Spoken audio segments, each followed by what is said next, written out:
For me, UFOs is the backdrop to government corruption and crimes committed against employees and citizens of the United States. That there is a UFO program, and it's called Rubik's Cube. So a prime investigator of ODNI said to me, did Dylan tell you about the pyramid power source? Dylan Borland. This is the craziest thing I heard. From ODNI. Did you draw a hieroglyph that you understood was on that pyramid power source? Can you tell us if you went to ODNI and drew them an image of not only the pyramid, but a hieroglyph? This is Weaponized.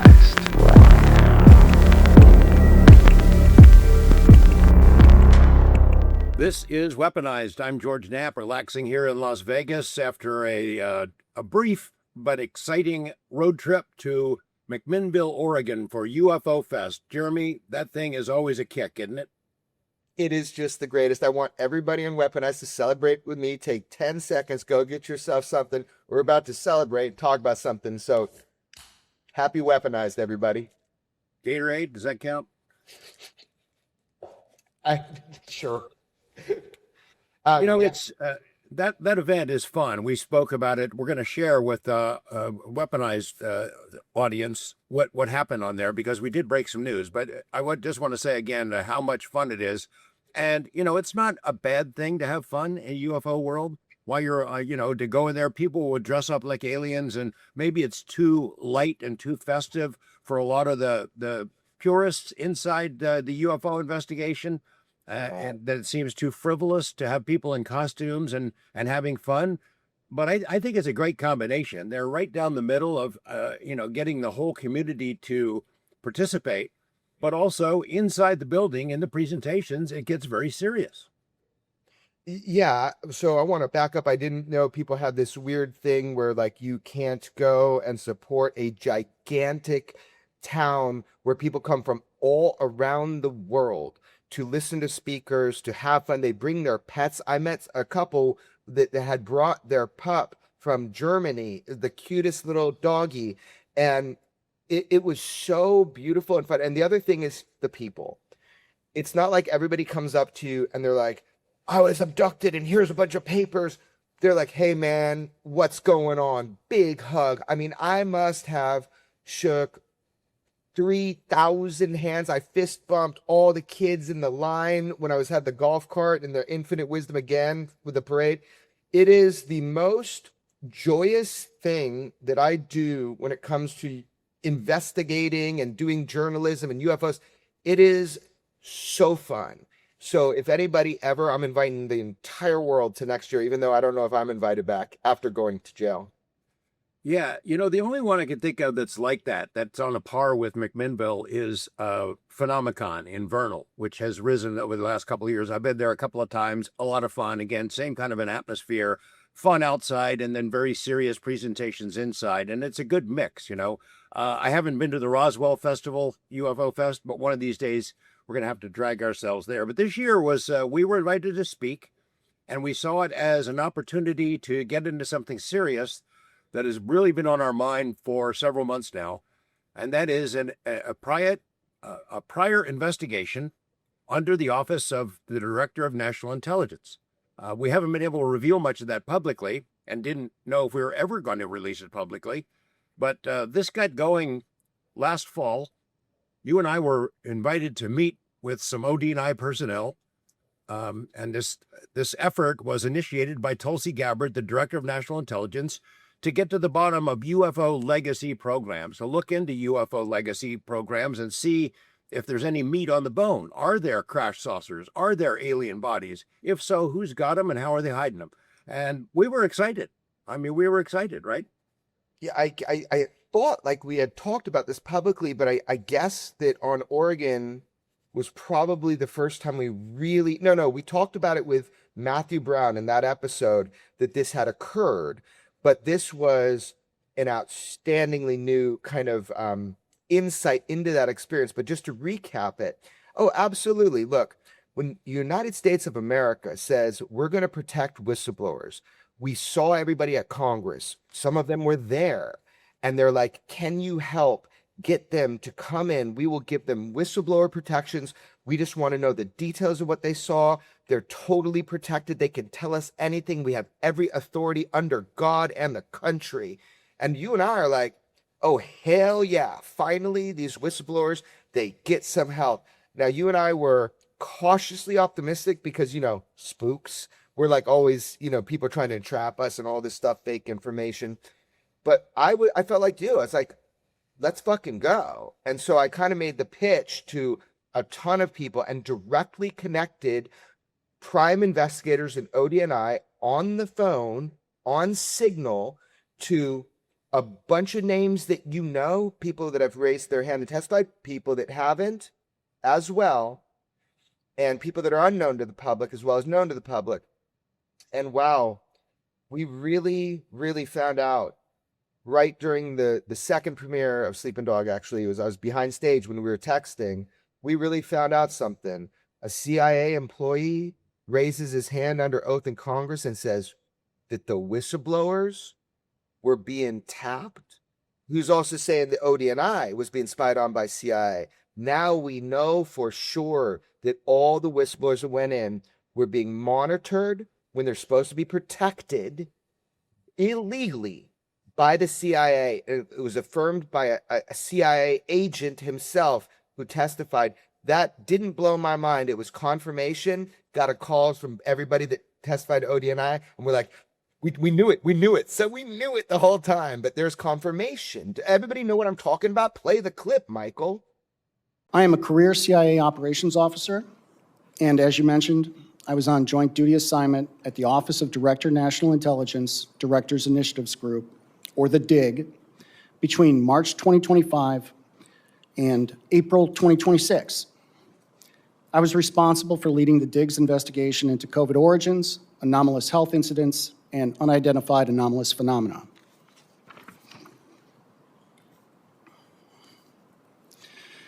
I'm here today to discuss the COVID cover-up, the national security implications associated with the DIG's investigative findings, and CIA refusal to comply with lawful oversight, as well as how we remedy these problems.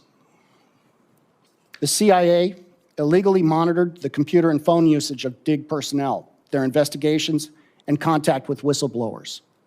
These were Americans being spied upon illegally while executing duties directed by the President and under the authority of the Director National Intelligence. You must be willing to pull the purse strings and, if necessary, convene another church committee. The results of our investigation would have been impossible without whistleblowers willing to come forward. They are indispensable agents for reform. I recall seeing that clip and send it to you immediately and to try to figure it out. What the heck? How is this happening here? And what are the consequences for CIA? And we saw a CIA response posted shortly after that testimony was made public, sworn testimony from this guy Erdman to a Senate committee. And the CIA's haughty response was unbelievable. They just said, hey, basically, U.S. Congress, U.S. Senate, you don't have the right to question one of our guys, call a witness, without going through protocols and letting us know before you do it. Instead of saying anything at all about the contents that we, the CIA, had been spying on ODNI, which is our parent organization. The CIA reports to the Office of Director National Intelligence. They're supposed to all be under the umbrella of Tulsi Gabbard's organization there. And here they are not answering the questions about did they spy on the agency, on its investigators, on the whistleblowers they have brought forward for a variety of topics, not just UAP, but for the psychic warfare programs, the MK Ultra, and some other stuff, sneaky stuff that has been done. COVID cover-up, it was anomalous health, and it was anomalous health effects, and it was UAP. Right. I mean, it's pretty outrageous, and they didn't bother to answer it. Now, I know there have been some developments since then, since the story broke late last week. I think some of our friends in Congress have gone over to have a little chat, and maybe we'll get into that at some other point. But man, what a story! And it, you and I, as we share in this upcoming recording that we're going to let our viewers and listeners take a look at, we went into it not blind and not naive. We were cautious because, we've been down this road before. And the idea that ODNI would use all of its resources, and the people we talked to told me they can go anywhere. They can see anything. They have the clearances to go anywhere they need to go to find the legacy programs. And we're thinking, damn, that sounds pretty good. So I know in that first meeting, we did give them some names, but it's the names of people that they should be pretty obvious that they should talk to, names that are public. We're giving underhanded pitches at first to make sure that they, we don't got Lou Elizondo number, can't get a hold of him. What about David Grush? Can't get a hold of him. What about Matt Brown? What about Dylan Borland? What about Senior Chief Wiggins? Whoever they asked for that testified, that's an underhand pitch. You're like, no problem, publicly listed. What do you mean you can't get a hold of him? I'll connect you on Signal. I mean, it was like testing the waters, in my eyes, to see how far we can trust the investigation. We wanted to trust it. Look, I will say this is that, first of all, shout out to UAP James, because he goes online and he cuts these super cuts, these really important clips of all these different things. That's how I saw this testimony in Congress. I would have missed it. It was UAP James. Shout out, dude. You do good cuts. So that's how I saw it. This is the second whistleblower that has told on camera to the public that the ODNI operation, where they're supposed to be protected, not just spied on by CIA. Okay, CIA spies on ODNI. Who cares? I mean, you should care. They spy on the whistleblowers who were supposed to be protected. That is why they came in to talk with them. We were given assurances. So this is the second whistleblower that we've brought public now that went through the ODNI process and told us not only were they lying about them, like they lied about Matt Brown, but also they told me and you, and we talked about it, that they tried to entrap them for treason.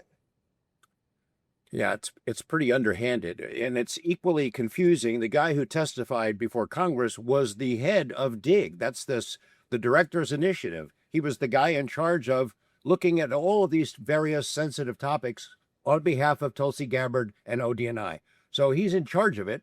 He's a former CIA guy himself, a longtime CIA guy, and he's there telling the Senate that the CIA, his longtime employer, was spying on him, on the organization inside the new setup, this thing called DIG, that was the first time we heard that term, was the day that we met with them, the day after the Senate, the congressional testimony in the House last September. So, it's very complicated. If the CIA has people inside ODNI already, former CIA guys working for ODNI, still reporting back to CIA, and then outside CIA is also spying on the whole operation. I mean, kind of blows your mind. We did share this story with the audience in McMinnville at this UFO Fest. And I don't know, do we go to the tape? I say let's watch it, but I want to break something down with you after. I've got 5 things I wrote down as you're talking that we got to hit. So let's watch the entire public McMinnville UFO Fest with Dylan Borland. And we did not announce beforehand that he was going to be the whistleblower that is the first time speaking publicly rather than under oath, other than weaponized, right, in a public setting, first time. So I'm sure it had to be nerve-wracking for him, but I want to talk to people about what happened before and after that. So let's play the tape and you and I come back. So unfortunately, it falls to me to deliver some uncomfortable news here. You ever get the feeling that you're living in a simulated reality? Some days seem more real than others, and you wonder, is this all real or not? And I feel that way every time I come to this event for some reasons I'm going to explain. I mean, is my life the result of some pimply-faced super alien teenager in some parallel dimension?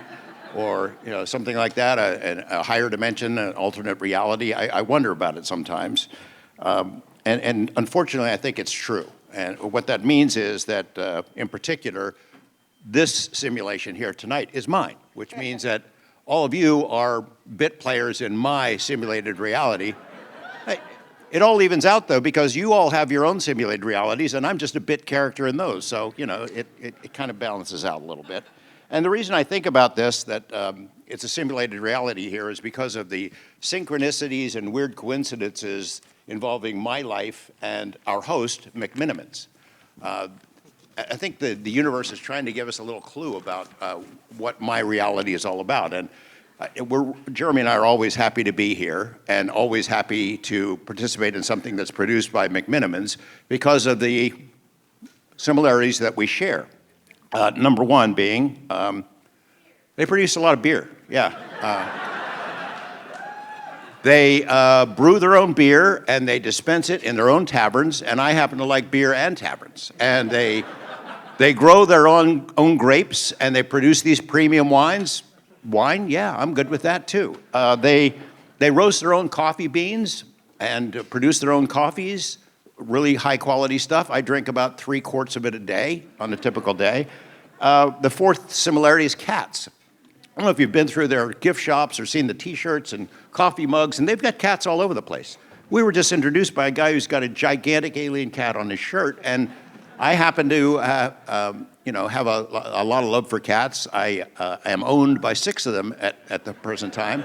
6 rescued cats that run things in our home. My wife and I rescue cats, and so I think that that similarity is pretty interesting as well. The fifth one is they save and restore and repurpose old buildings. And it's just something that I have done in my professional life and personal life in Las Vegas, dedicating myself to help out saving buildings that would otherwise be torn down for some new casino. And of course, as an old guy who could use some restoration myself, I mean, I relate to that whole thing. And then, of course, the last similarity, UFOs. McMinnville's produces the best UFO conference in the world.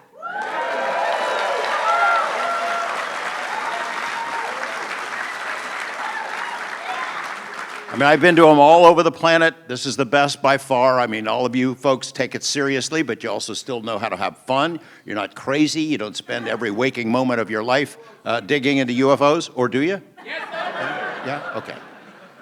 Well, I mean, you know, so we got beer, wine, coffee, cats, old buildings, and UFOs. I mean, it suggests to me that this simulation is designed for me. And I'm okay with it, you know, I'm okay with it. It's not just a bunch of coincidences. I keep telling myself, though, every year that I come back to this event, I keep pitching it, and McMinnville's doesn't seem to catch up on it, is that, look, I'm interested in all this stuff that you guys are into.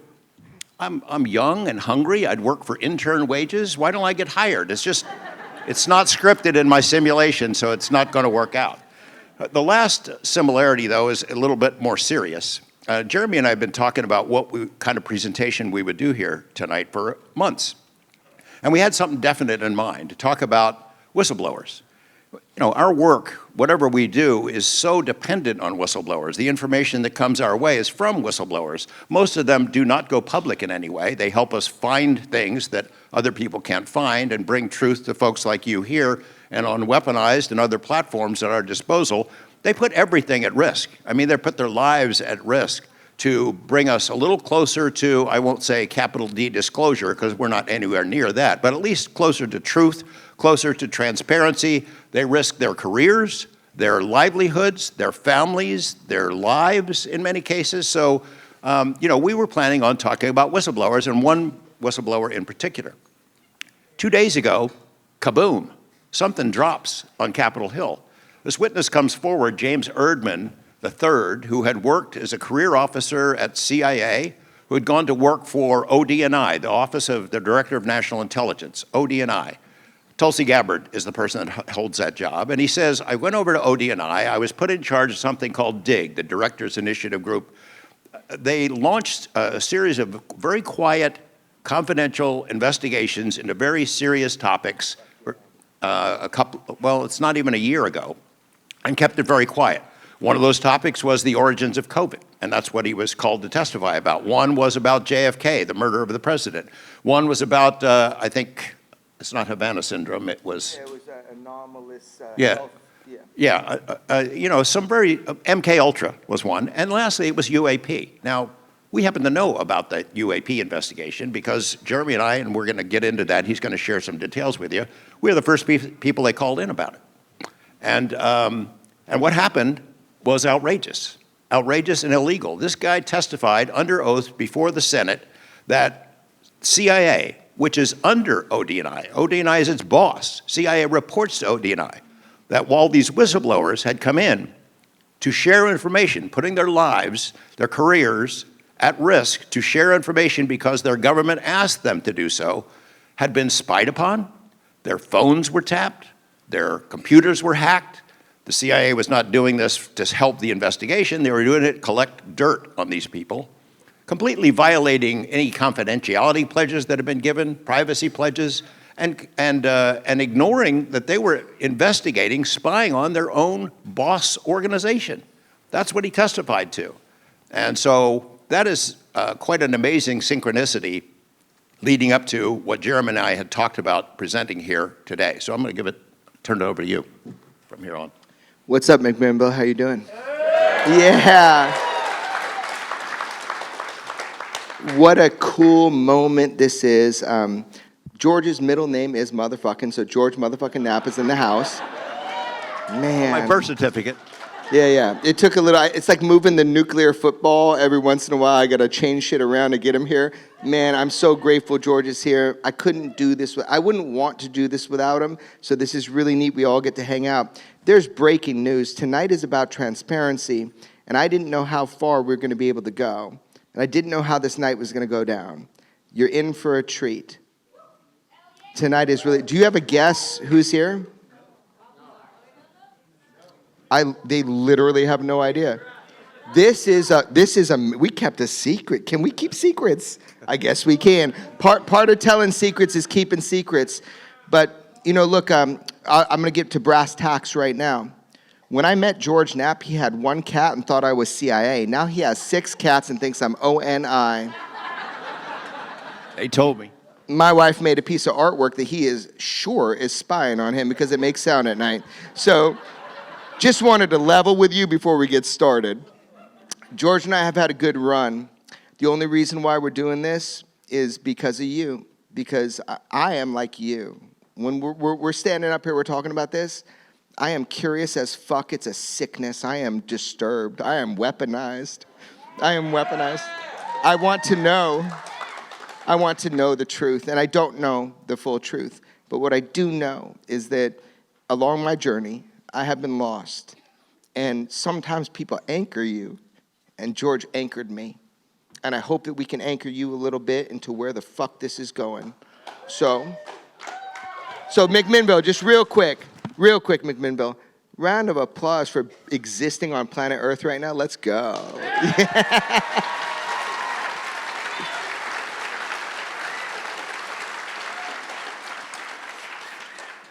So I don't want to waste any of your time. I want to get deep into this. We have a special guest tonight. This individual, have any of you watched the movie Sleeping Dog yet? So that was like a half-ass thing. So those of you that haven't, this is a movie about George's and my reporting. This kid, Michael Lazowski, I gave him 20 years of my footage because I said, I'm not making all these movies. Go make 5 UFO movies. And then he saw what happening to me and George, and he turned the cameras around, and I was very resistant. It's a very personal movie. It doesn't feel good to watch it for me, or my mom, or my family.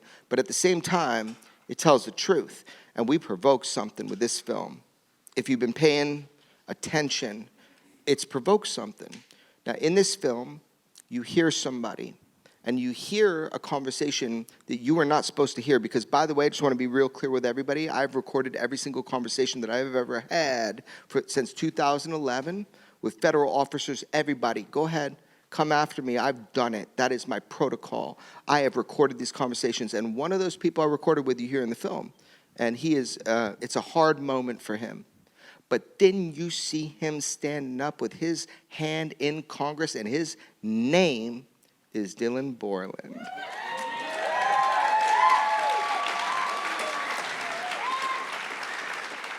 Let me tell you something about Dylan Borland real quick. Dylan Borland served our country for 15 years. He was an all-source analyst. He worked for agencies I'm not legally allowed to name. Right. And also, the products that he created were put to a bunch of intelligence agencies, including directly to the president through numerous administrations. This is a guy that our government trusted with the secrets of America. And he broke from the fold. He said, something you need to know. This is disturbing. Now you be the judge. But he's my friend. And the one thing I know about Dylan Borland is that he's honest as fuck. So here we go. We're going to tell you some shit tonight. We're going to see where it lands. But we're going to tell you stuff you never heard before. So it's time. I want you guys to give a round of applause for mine and George's friend, a guy that I really admire. And his name is Dylan Borland. Yeah.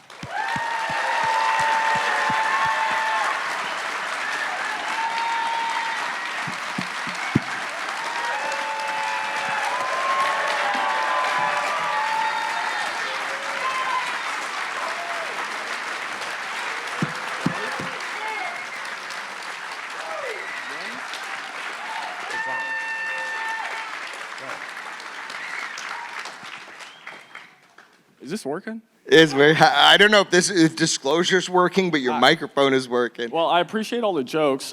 George, you know, we adopted a kitten, so my wife and I are big fans. You guys got me chugging water back there, like at the hearing. I drank all George's water there. Oh, I got to hold this up higher. My bad. Mic to the mouth, as Rogan told me. Mic to the mouth. Yeah, so it's thank you guys. Thank you all for being here. Awesome. I'm going to be a little nervous. I'm an introvert. I live in the woods, so this is wild to me. But no, it's a pleasure. Thank you to McMinnville. Thank you to the town. Thank you to the two other speakers today, Matthew and Kelly. Thank you to everybody. Long road to get here. We all know Nick Pope. Dr. Thigpen passed away. Absolutely. And I never met Airman Sullivan, but that has been in the news. And I know Dave, loved Dave, and Dave really cared about him. Matthew Sullivan. So also him. So thank you guys for what you do, because this wouldn't happen without these two next to us, 40 years almost, George, with Bob, and what's happening. So thank you. We got to go through how we know Dylan. Let's start.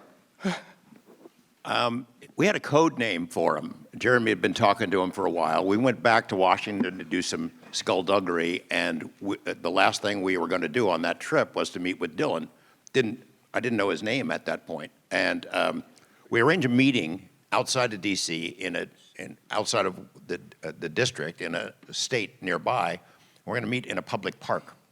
We drive down there and wondering what the day holds. I knew from conversations Jeremy and I had basically what his story was, so I was really looking forward to it. We pull into this public park. It's early in the morning. There's nobody there except us, and then this black Jeep sitting right next to where we were supposed to meet. I look at this Jeep, I think, seems out of place. There's no person here. There's just this Jeep. And I was suspicious enough, and I said, hey, let's go somewhere else. This doesn't feel right. This is a bad vibe. We drive a ways. We didn't have a destination in mind. We end up going to this little restaurant on a side street and parked around the block from it on another side street.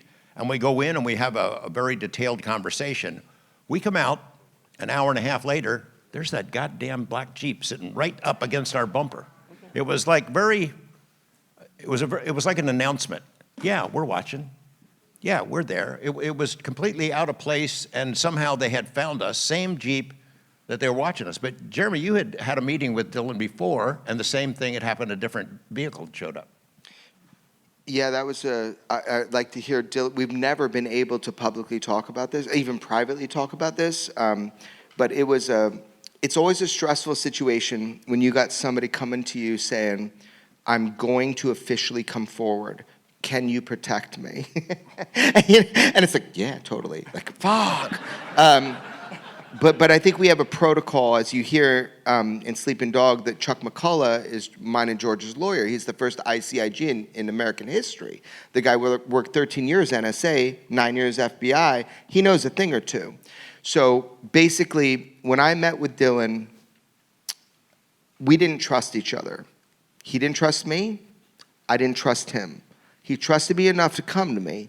But damn, we're in this park and this car pulls up and it just parks with blacked out windows and sits there. And it was the closest parking spot. And we're like, what the fuck? And I'm like, what you got to tell me?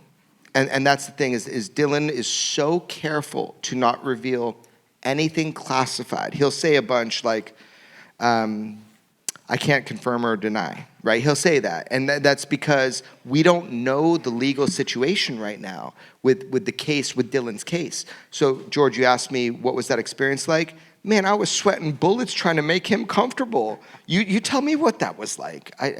Yeah, I mean, I remember that. We had talked about in the Weaponized interview, and I remember I was driving that old busted Buick, and I picked you up in it. Luckily, a friend of ours, a mutual friend, had given me reassurances. Yeah. So it was kind of more of a like, look, I've kind of gotten into this situation. Here I am. I don't trust what's happening due to what had happened in that whole thing. And yeah, we're sitting there and I'm going through way too much nicotine and we're in a park and we're going through Langley Air Force Base and touching on a little bit of stuff. Dylan has never crossed the line with me because we always assumed that we were being monitored by the CIA. And now we know for sure. And now we know for sure since yesterday. That blew my mind. So he's been so straight, and people have tried to play him out as somebody who wasn't being honest to me within the intelligence agencies. And I've come to find out they're the fucking liars. We're going to get into that in great detail in a little bit. First, to sort of set the stage with Dylan and with other whistleblowers, you know, in UFO world, you have all kinds of people who offer uninformed opinions about what whistleblowers should do. Come forward, spill your guts, tell everything you know. They wouldn't dare prosecute you, and we'll have your back. Well, the reality is a lot different. So I thought maybe Dylan could start by telling us what his life has been like, the consequences for him stepping forward, testifying under oath to Congress and sharing information with Jeremy and I. Yeah, I mean, I'm going to talk. I want to think about this because I also want to keep people safe. Yeah. I mean, you understand the situation I'm still in. Yeah. So, you know, it was wonderful. I'm glad I did it. We see that Congress is moving forward. We see the executive branch is at least playing ball. You know, thank God Dave and Lou and all the hearings and your guys' hard work and everybody else covering this and people that are into this, you guys. But since I went, I mean, I'm gonna be careful. You know, my address was doxed. People put pictures of the inside of my house. Some very personal things with family and friends. You know, I won't get into specifics, but you have certain videos and text messages that I have saved and sent to you about very, I take it as a threat.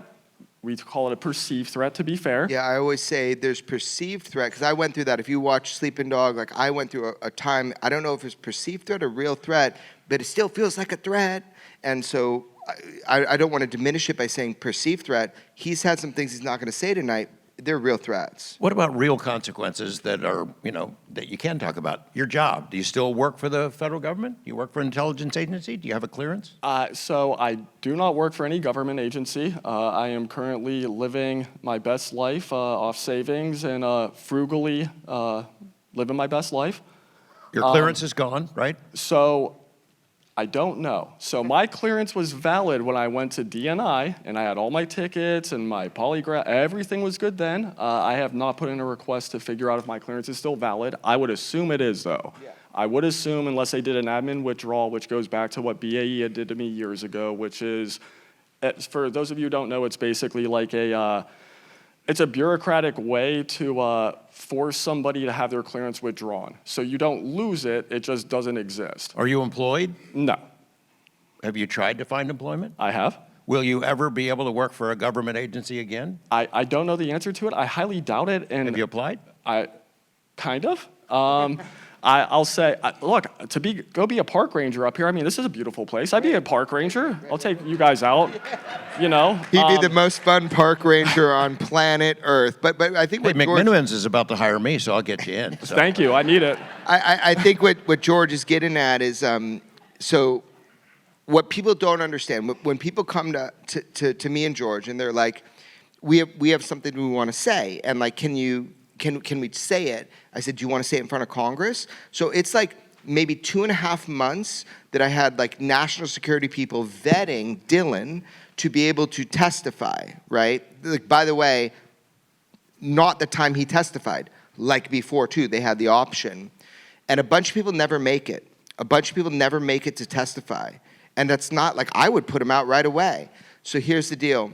When he says he doesn't have the job, people rely on their clearances to get jobs. Like David Grush is an anomaly. I fucking love David Grush. Shout out to David Grush. Give him a hand of applause. Yeah.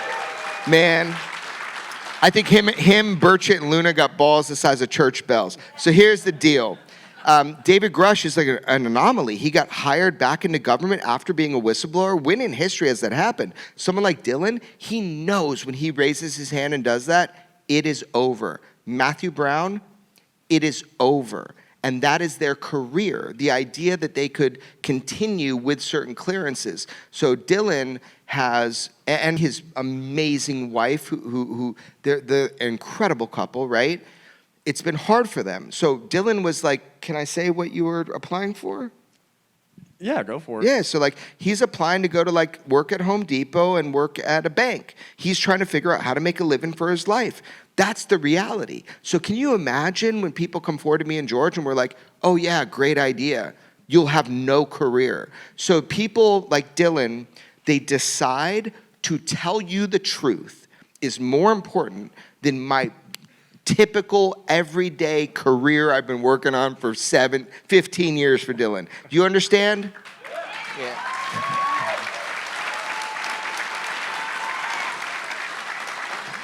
Can you imagine the manager at Home Depot that's looking at your resume?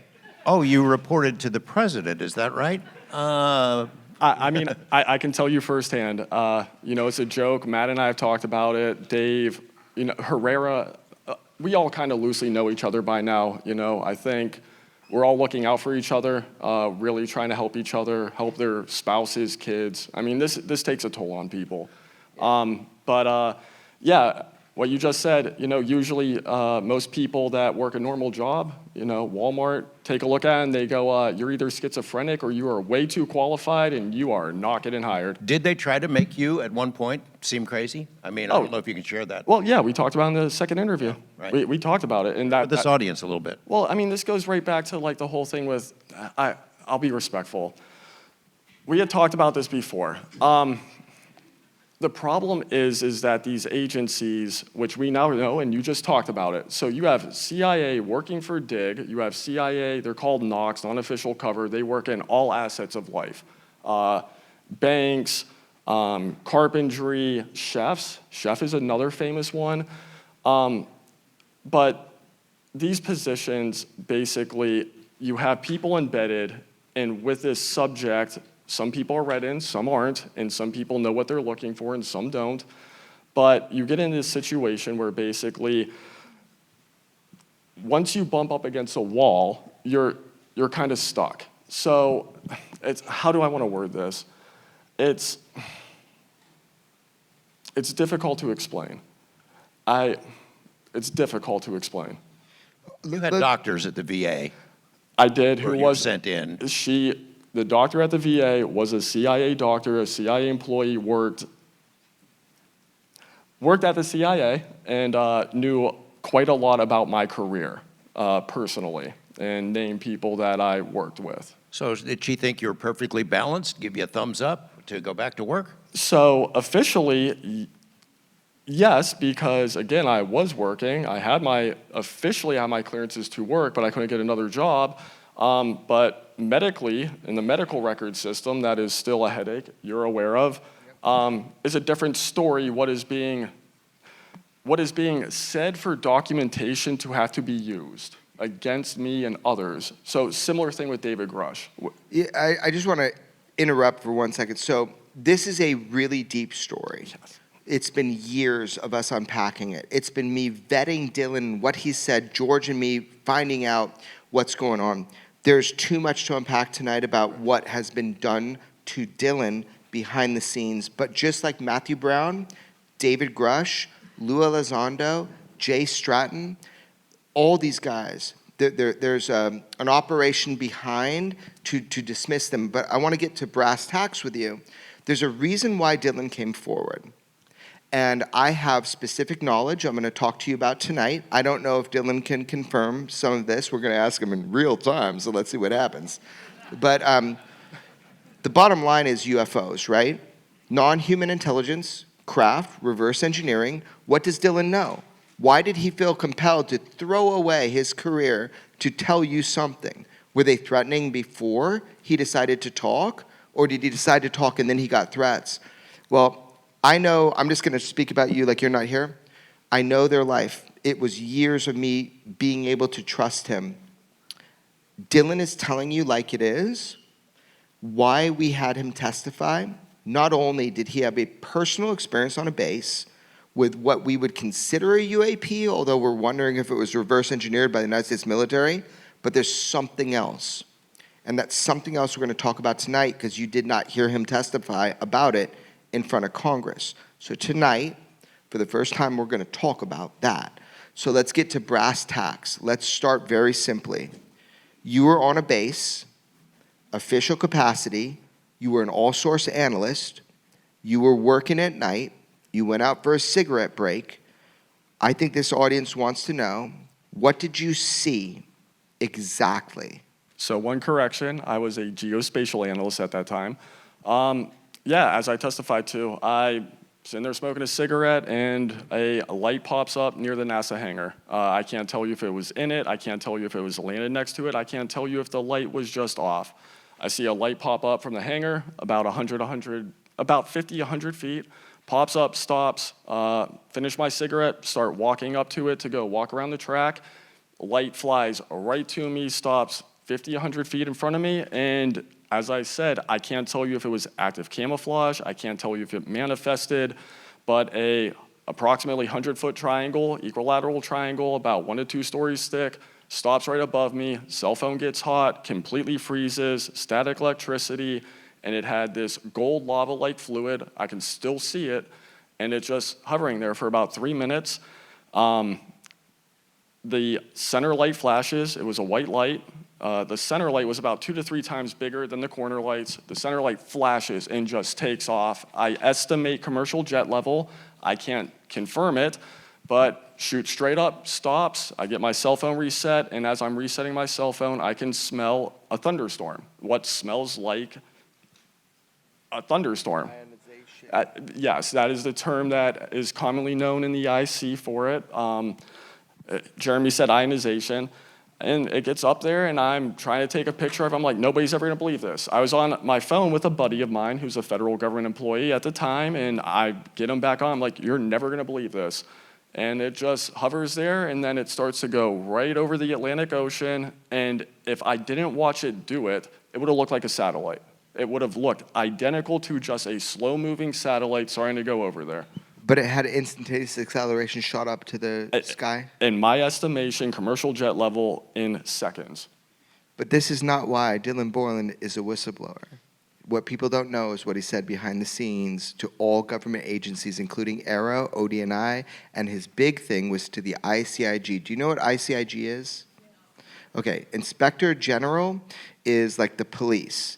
The ICIG is the Intelligence Community Inspector General. Took me a while to figure that out. So basically, it's like the police of the intelligence agency. So if you don't want another MK Ultra in America and people running out of control and spying on you as American citizens, you'd have a police. The first ever in history was Chuck McCullough. Look it up. He's the first ICIG in human history. I don't remember the guy's name right now. It's Chris something. But anyway, here's the deal. They're supposed to be the police of the intelligence community. So when Dylan Borland comes forward, he's not talking about this craft necessarily. There's something else that he's talking about that he's telling the ICIG in a filmed interview, and he's drawing them pictures. And we're going to get there in a second. But hey, man, do you think that was ours, what you saw? Because George and I really hope it was ours, USA. Let me think about how to answer this very carefully. So you had a friend of mine that I met after me who had seen something similar in Florida. Who are you talking about? Dan. Dan who? We're good. No, was he on my podcast? He was. George, he was on our podcast. So you guys, there was somebody else that saw one of these triangle craft. So the reason The weaponized episode. the reason I bring it up is I want to be really careful and clear on this. Gawkerell, by the way, if Dylan's forgetting. Daniel Gawkerell. Watch Hey, that episode. I try to be polite with people. Hey, So, he's on. I know. He's on weaponized. I happen to know the one I saw at Langley Air Force Base was not ours. How? As we discussed, based off of classification guidance with Aero, who was mandated, because they did not, it's called Original Classification Authority. So what that means is agencies in different jobs in the IC have the authority to classify information at the level they determine. Aero did not have that. Tim Phillips, in his interview with Chris Sharp, and you both talked with Chris about this, Tim Phillips acknowledged he did not have it. So Aero had to go to the agencies when whistleblowers came forward, and agencies would report to Aero what the classification of what we are testifying to at Aero is. Aero classified certain things, but Aero did not classify that triangle, and if it was ours, they would have classified it as they did with other things related. Oh shit! I'm just realizing something. I'm like a caveman. So in your assessment, because of the classification process, that triangle you saw that day over or near the NASA hangar, where's Mike Gold when we need him, was not ours, meaning United States. I am 99.99999% sure. There's other things with it that are classified that it did do. Whose was it then? China, Russia, whose was it? Come on. My opinion, none of the above. Can you sort of bring us up to date on, okay, you're on a base, you see an unknown craft. A lot of service members have done that. Intelligence people have done that. It didn't get them in trouble, didn't get them in a position where you are. What is it that led you to be on the wrong side of the law kind of a thing with these IC folks? What got you in trouble? Is it learning other things other than just seeing that craft, or learning inside information about what we would call legacy programs?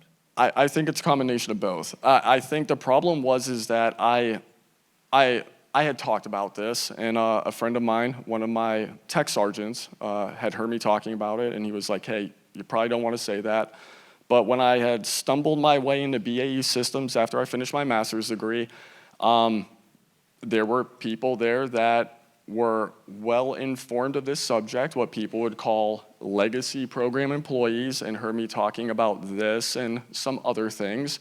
And they had assumed that I was read in because of what I was saying about how to hide these things in private companies, having seen the triangle, having done X, Y, Z. And because of that, and because people thought I was speaking about a special access program out of school, kind of had a little hit out on me. So you're talking about hiding things within aerospace companies. You yourself were hidden inside an aerospace company. You're working for a government agency, but you're reporting to work at a private company, a big private company every day, right? That is fair to say, yes. Dylan has certain restrictions. I just got on a call today with Chuck McCullough, who's George is my federal lawyer, and we're like, hey, we got to protect him. He's about to talk publicly. For the first time outside of Congress, Dylan Borland is here with you. So this is like a Wild West situation. Yeah. So our job, George and me, we've promised. George taught me from day one. George said, protect sources or witnesses or whistleblowers, especially if they don't protect themselves. So we have to be a little bit gentle here. You can't completely tell us what intelligence agencies you work for. You can't tell us? Again, so to clarify, going right back to Congress, I still haven't gone through DOPSR. Everything I have said is completely non-approved. I am speaking at will of myself and not on behalf of any agency or the United States Air Force, DOD, DOW. Everything I am talking about, I have never been approved to speak. DOPSR is a process where, say a witness, or say you've been an intelligence guy, work for CIA or something, you want to write a book.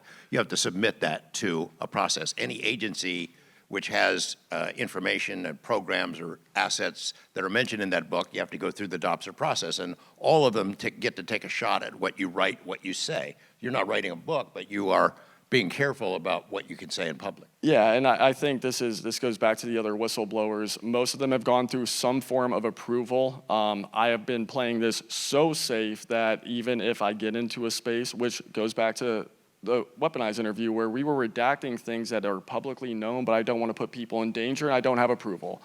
But that is correct. You are supposed to, anything that might broach that subject, or your time in the government, you are supposed to get approval. Did you have to do that to appear before Congress? I thought I did, but we did not have time. I was given 6 days notice. Yeah, let me talk about that because I set that up. So first of all, like someone like Matt Brown, he used the State Department to get through the DOPSR process. Dr. James Lakatsky, George's friend, he ran the UFO program for the Defense Intelligence Agency. He came on our show a bunch of times. He hasn't done a bunch of shows. He went through DOPSR to be able to tell George, we have a non-human intelligence UFO in a holding base and we breached the whole of it. That's a gigantic admission. That is disclosure of a non-human intelligence craft, right? Yes, and it took, we co-wrote a book called Skin Markers at the Pentagon. It took 14 months to get through the DOPSR process. We thought it would never end. I think Jay Stratton, who was in charge of the UAP task force, was part of OSAP and ATEP. He's still waiting. It's been a year and a half, 2 years. And it's Lou Elizondo, it's Jay Stratton. They all got to push through, right, to the DOPSR process. But Dylan is kind of freeballing it. Dylan's saying, he is, you know, he's saying, I have to be so careful. But there's a reason why I brought Dylan in. And I just want to give you insight, if I can, real quickly about what that's like. Congress will tell me, there's a hearing coming. And then I'll say, good luck, what do you need? I'll hear nothing. And then all of a sudden, I get a panicked phone call. It's supposed to be in 3 days. I'm like, what are you talking about? This is how it works. And then I'm like, okay, so you give me 3 weeks, and you will have firsthand people. Who do you need? What do you need? And then I put them through the ringer. Dylan did it with me twice. Just like, can he talk publicly? So I'm literally on these video calls every damn day for 2.5 months sometimes prior to a hearing, and it's like there's these national security spooks, there's people recording the calls, and I said, sure, I'm recording it too. They're like, that's illegal. I go, okay. You're recording it. You're a federal agent. You work for me. I record every fucking call, and I told them. So here's the deal. Dylan's going through this process. He has no idea if he's going to testify. What is his life going to be like? And guess what? Like George and I were supposed to testify with 12 videos out of the 46 you're about to see, they say, which I believe, and they stymied us, and we weren't able to show you those videos. So with Dylan, it's like he had, what, was it 4 days? I called you 4 days before. Yeah, so we had gone through the process. It was... the other people were selected, and I was kind of... Maybe. Yes, for that whole time. Is it dangerous what you're going to say? No, it's... No, that's what they were thinking. well, yeah, obviously. Not Congress, by the way. Rep Luna, Rep Burchett, Rep Burleson, they are fighting for you. They are pushing for you. Yeah, I don't care about politics. I don't care about that. They are fighting for you. So the whole thing with Dylan is... 4 days before, they're like, oh, yeah, okay, you can now talk. And it's like he had no time to prepare. How do you do a DOPSR in 4 days? You don't. Well, you don't. One quick thing we got to remember, too, is my attorney for the IG had specifically told me not to talk to Congress. And when I was asked to do it, I said, I will talk to Congress. And this goes back to our interview, which I said I have now gone... not against my attorney's wishes at the time. Always go against your attorney's wishes. Just push, push, push. Let's go, motherfuckers. Yeah, I volunteer to do this. You know, side note, and you're aware, the big thing with me, look, you guys and every human being in America holding their country responsible and making sure they're accountable is extremely important. For me, UFOs is the backdrop to government corruption and crimes committed against employees and citizens of the United States. Yeah. That's why I came forward. Yeah. That's it.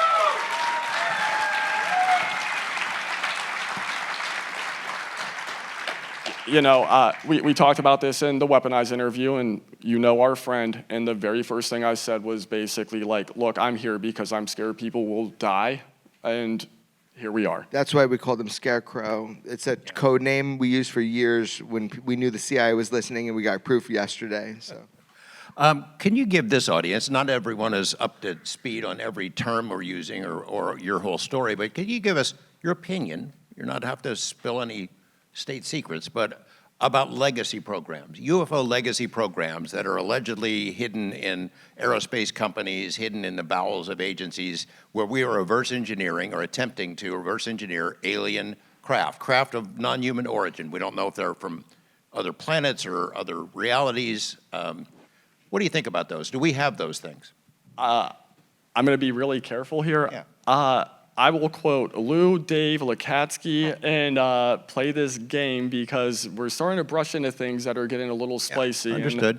And, having a feeling, knowing where we're going with things, I'm going to say 100% yes.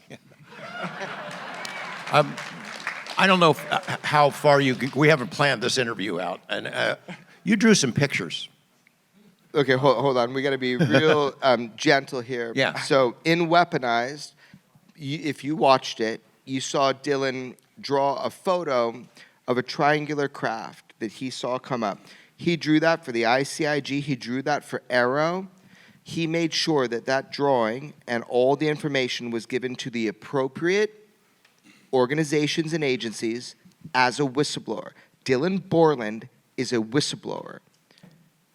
But there's a twist. So I don't know where you want to go with this, but what were you asking? I'm scared what you're going to go. You kind of blew my question out of the water there, didn't you? I'm kind of scared a little bit too. Are you allowed to say to this audience what you drew pictures of? Let me talk for you after you answer that. I can say I drew a picture of a triangle and other drawings, as I have said already. Other drawings, that's as far as we can go. Okay, hold on. So I'm going to spill the beans now to this audience, and I think it's Right. time that we do it. Yes. So, and if I fuck this up, George, that's why you're my mentor in journalism, okay? I'll write you in prison. I have to, You guys are the journalists. You guys have certain protections that I don't have. so. We do. There's 7 protective classes. So when FBI approached me and George, they had to go through a 6-month process because there's 7 protected classes. And I'm so glad they consider me a journalist. We have broken a ton of stories, but like George Knapp is my mentor in journalism. I say that because I want to make sure everybody understands we're working together on these stories that change things, man. We're really pushing. But here's the deal. I'm going to say something under the guidance of my lawyer tonight, and I'm just going to straight up fucking say it. And I want you to know it.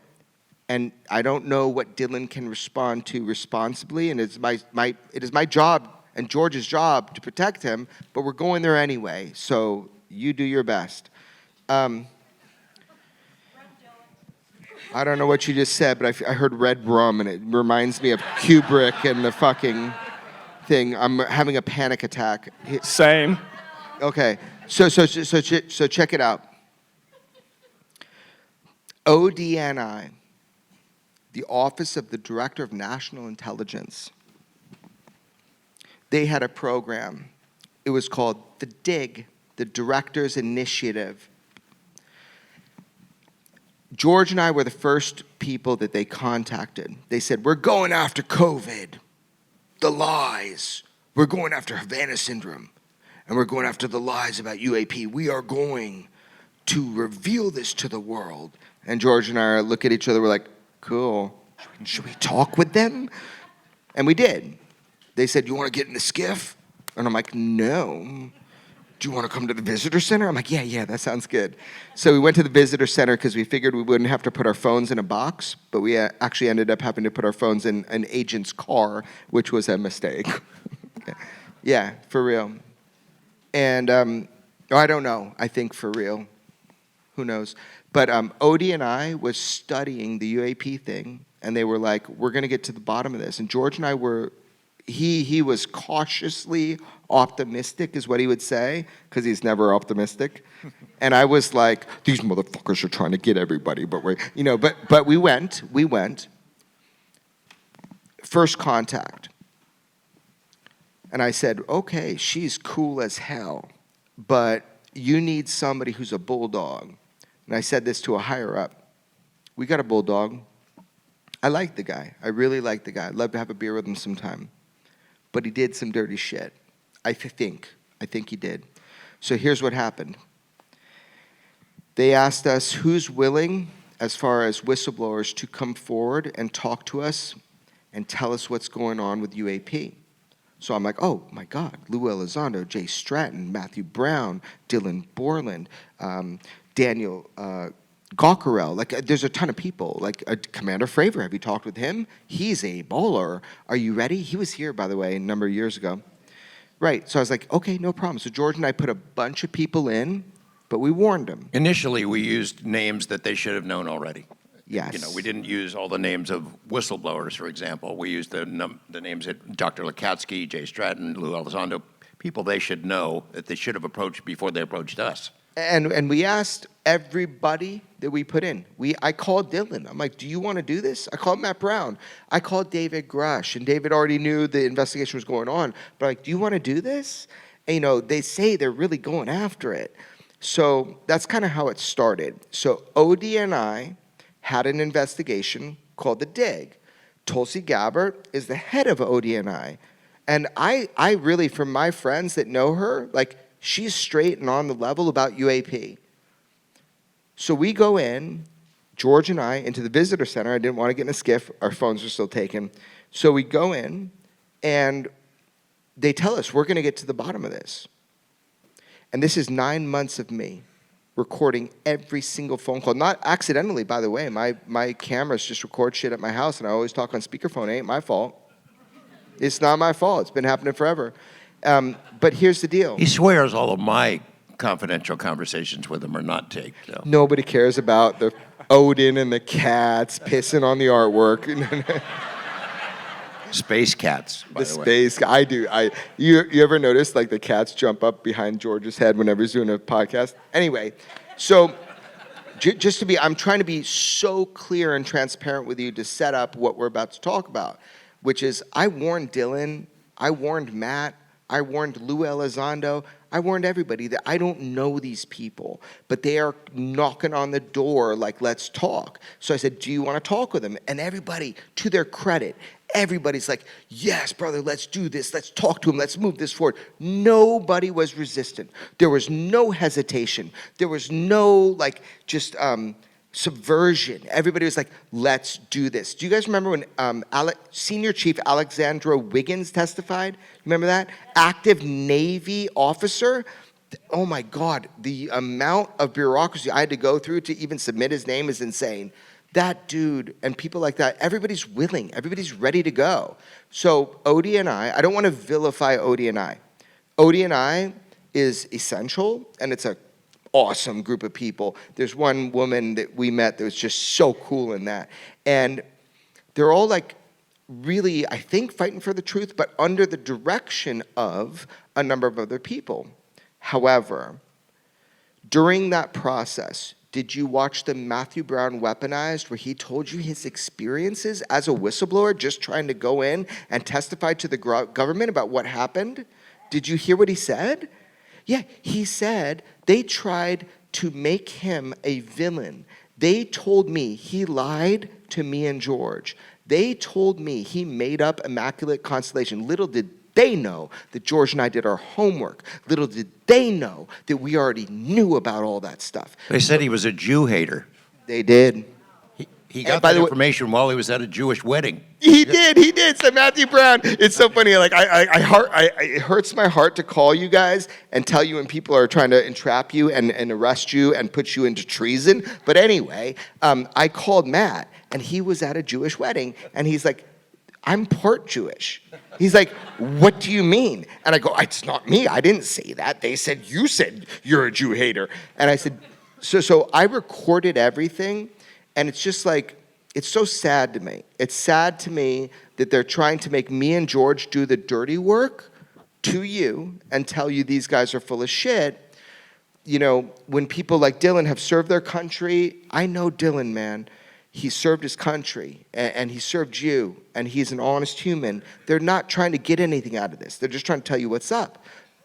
Over the months that these conversations continued, they slimed everyone. They slimed every witness who came in, told us why they're bad people, why they can't be trusted. All of them. Lou Elizondo, James Lakatsky, Jay Stratton, why they can't be trusted. So we have not seen the final report. I'm not sure the public will ever see the final report. It hasn't been made public. I'm not even sure Congress will get it. But we have a general, pretty good idea about what is in that report, and it's not very complimentary about the topic. We believe and suspected from the beginning that after we figured out what the agenda was, that the real purpose of this ODNI investigation, as it's being led by the director's underlings, was to cut the legs off of congressional interest in the topic, to get the media to not take it seriously, to get Congress to back off and focus on something more important and something legitimate. And so we're telling you behind the scenes, an intelligence agency comes to journalists like me and George, and they're like, do you have willing participants? And we're like, yeah, of course we do. Everybody wants this out. And they were trying to bamboozle us. And I don't want to hate on the principal investigator, because I don't know. Maybe he was bamboozled himself. But we were sitting there like, what the fuck is going on? When you say words like espionage about Matt Brown, and you say words like treason about Dylan Borland, that happened. Oh, that happened.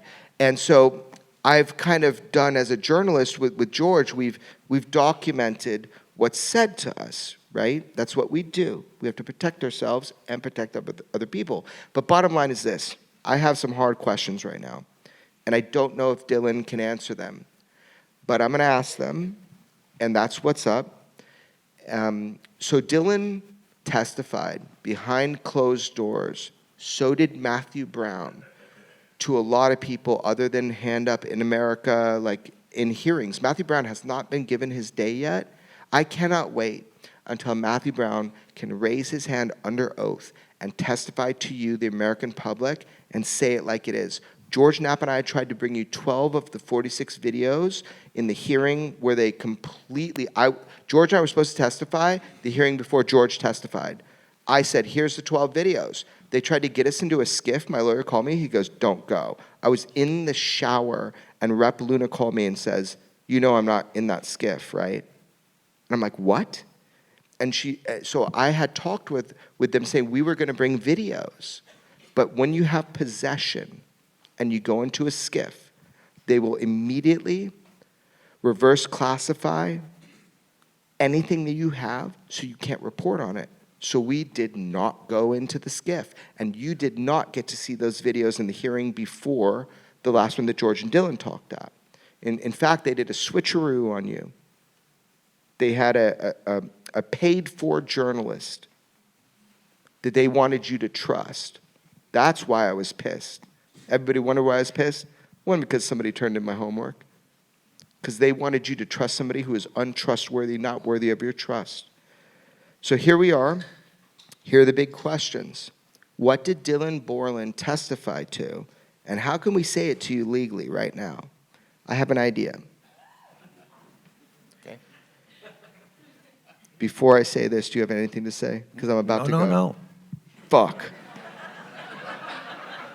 So I'm just a bearded, tattooed I'll send idiot. you money for the cafeteria. For the Okay, great. Commissary, too. My lawyer said I could say this. I want to be again clear. You guys are journalists. I will protect national security. Okay, so as a journalist, so George and I have been exposed to certain things, and here's the deal tonight. I talked with our lawyer in the hotel right before we came here. I was told by an ODNI agent that Dylan testified to ICIG, the police of the intelligence agencies, that there is a UFO program, and it's called Rubik's Cube. That's what he said. That's what I heard from the ODNI, which they shouldn't be calling me and telling me what was described in a skiff. Should they? Right. So I'm a journalist. So I listened, and I'm testifying to you, believe me or not. I'm a bearded tattooed journalist with a great mentor. You don't need to believe me. Project Rubik's Cube. Dylan, I'm not even going to look at you. Have you ever testified to ICIG about a UAP program containing UAP called Project Rubik's Cube? Let me collect my thoughts. I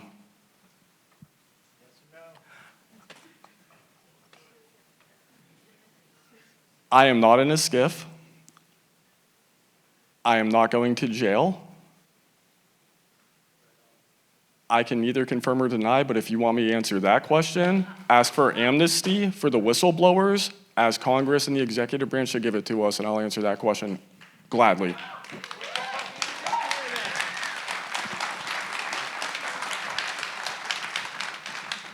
Is the thing where, now that Congress is open about its interest in the topic and it's asking whistleblowers to come forward, the media, a greater number of media at least than in years past, are covering it.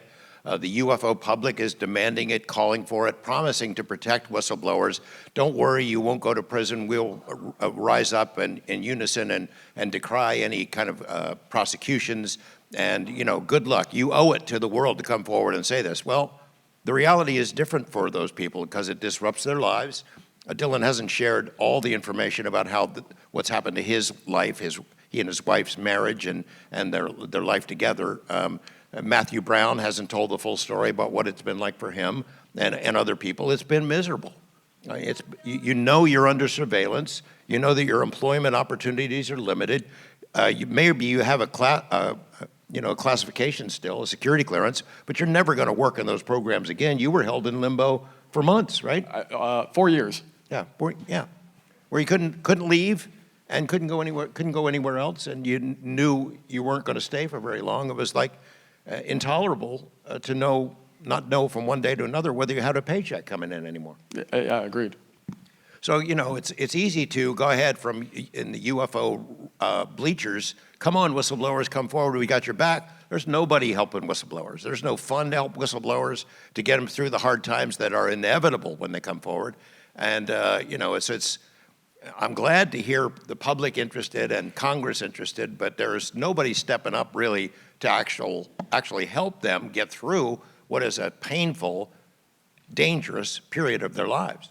I've had people call me and say they're creating a whistleblower fund. I go, what the fuck you creating? You're a rich person. There are whistleblowers that literally are going to go get bank teller jobs, and they're highly, highly trusted with American secrets. Like, they need help now. They've had to move home. I don't want to spill secrets, but whistleblowers have had to move homes because they couldn't make the paycheck for the rent.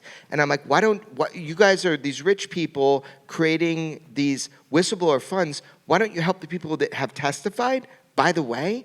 So it's such an awkward turtle, the upside down turtle. It's like an awkward situation, but I'm just starting. So I got to get through these points with Dylan, and I don't know how this is going to go. I don't want to look at you. So I'm going to just testify as a journalist to what George and I were directly told, because this stuff is supposed to be classified. But if they tell me, I have never signed an oath. I have never worked for the government. Neither have George. It doesn't matter what they say. We're journalists, so let's fucking go. You ready? Okay. So my next question is very, very simple. So you went, Dylan, you can affirm this, you went to the ICIG, the Police of the Intelligence Agency, and you did a formal complaint with a baller lawyer, and you told them about your exposure to UAP information. Can you just say yes or no about that? Absolutely, yes. Okay, great. So I am assuming, because I was told by ODNI, that one of those programs is called Project Rubik's Cube, and you can't confirm that. I'm going to move on. I was told, actually, I was asked to try to entrap Dylan. When George and I did the filming of Weaponized and he drew the triangle, did Dylan draw anything else? And I said, no. Why? And my lawyer's like, stop talking with ODNI. I go, no. I want to find out what they're saying. So a prime investigator of ODNI said to me, did Dylan tell you about the pyramid power source? And I go, no, tell me more. What are you talking about? What are you talking about? He never said that. And he didn't. Dylan's a patriot. He's careful. He hasn't done Dopser.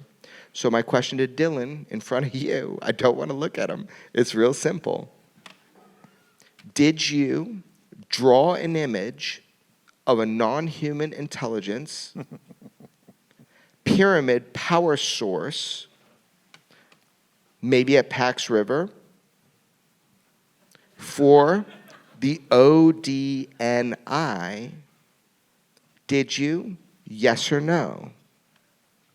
I repeat the answer that I gave you for the name of a program that I can neither confirm or deny. I can neither confirm or deny that right now. I will gladly answer that if the executive branch in Congress gives me amnesty. If the executive branch in Congress gives you amnesty.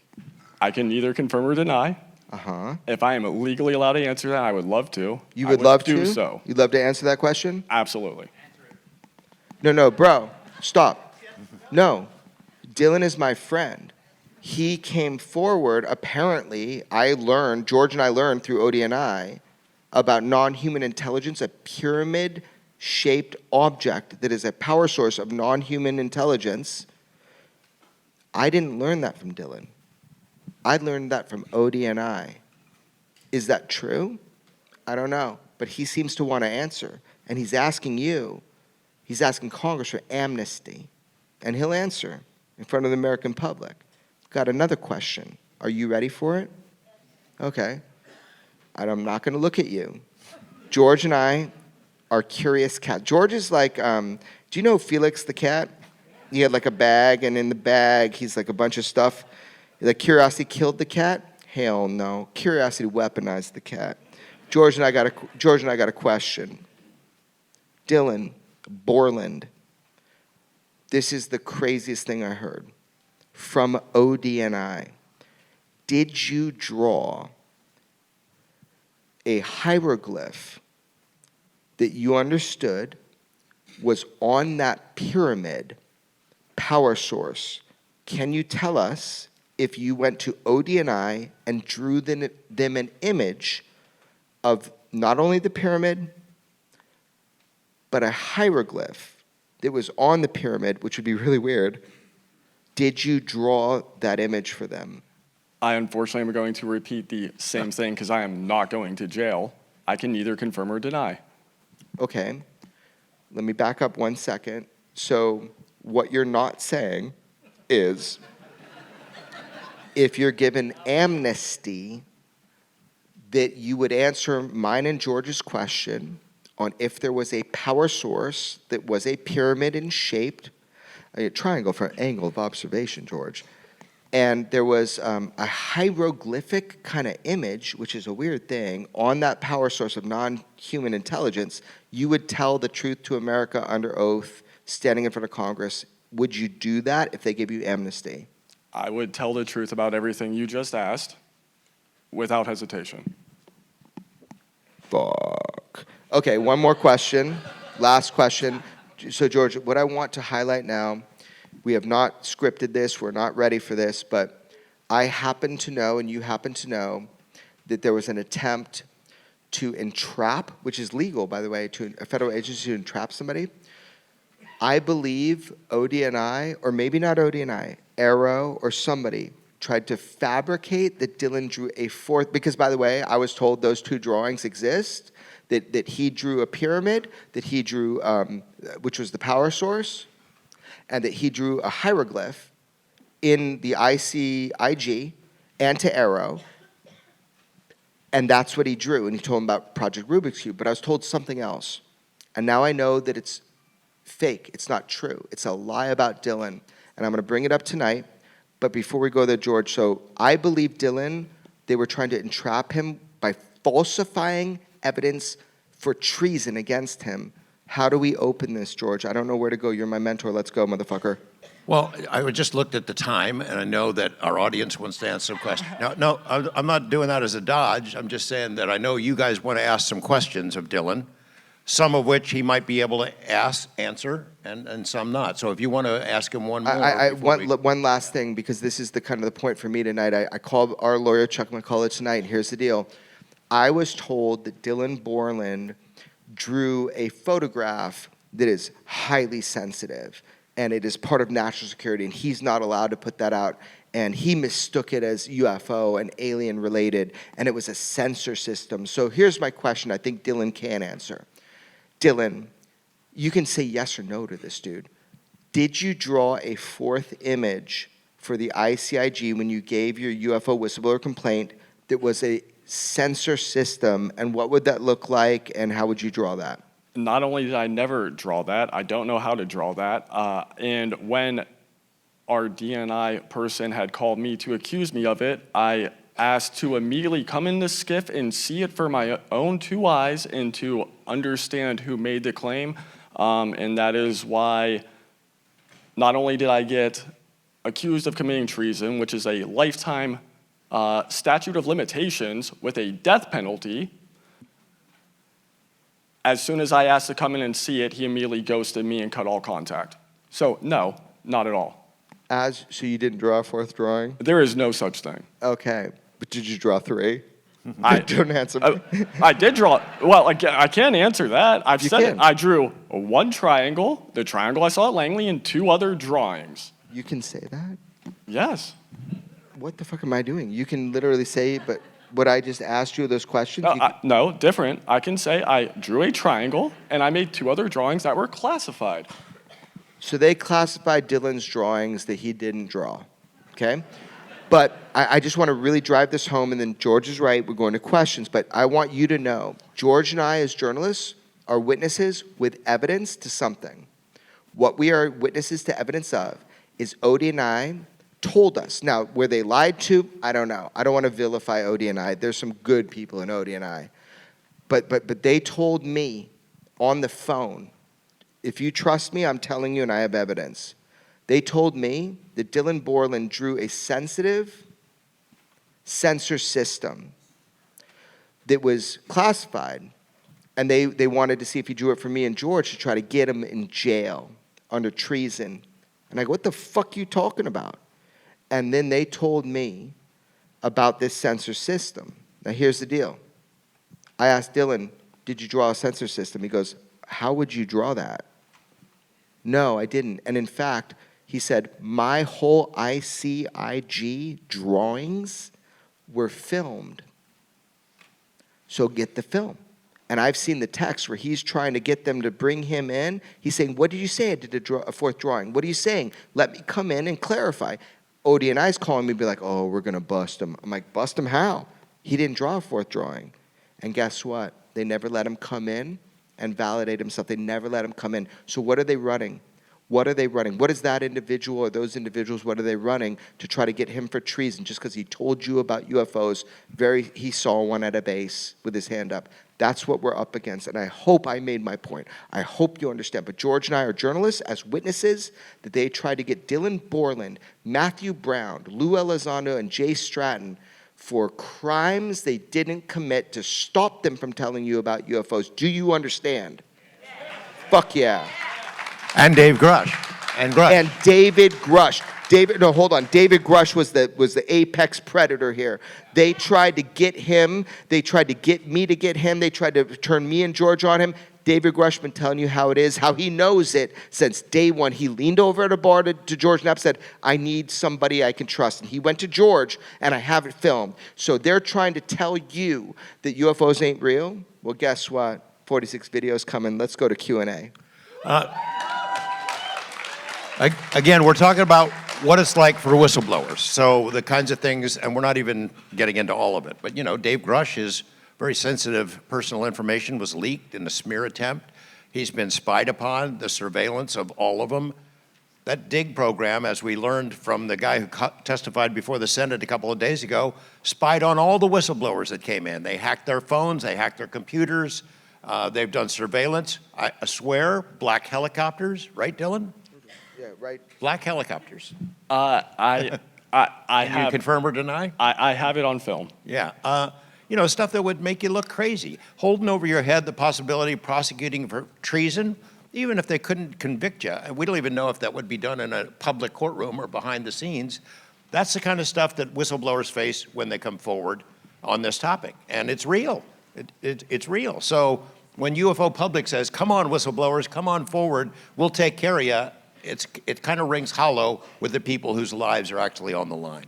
Let's take some questions. Yeah, we're gonna do some Q&A right now. There's my friend right there, Alicia. What's going on? How you doing? Hey, I was just going to say thanks for lining up here. I just wanted to remind everyone we want to try to get to as many people as possible, so please limit it to one question if you can. Thank you. What she's saying is, don't be crazy. I don't want to hear about ask Dylan a question. That's what we're doing right now. You can talk to me after. I can't wait.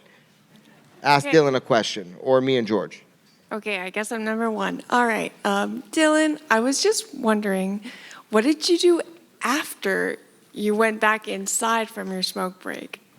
So I work 24/7 shift ops. I talked with my buddy, told him what I saw, and I went back in. I believe at that point in time, I was playing Borderlands 2. So I hopped on Borderlands 2 and took a nap.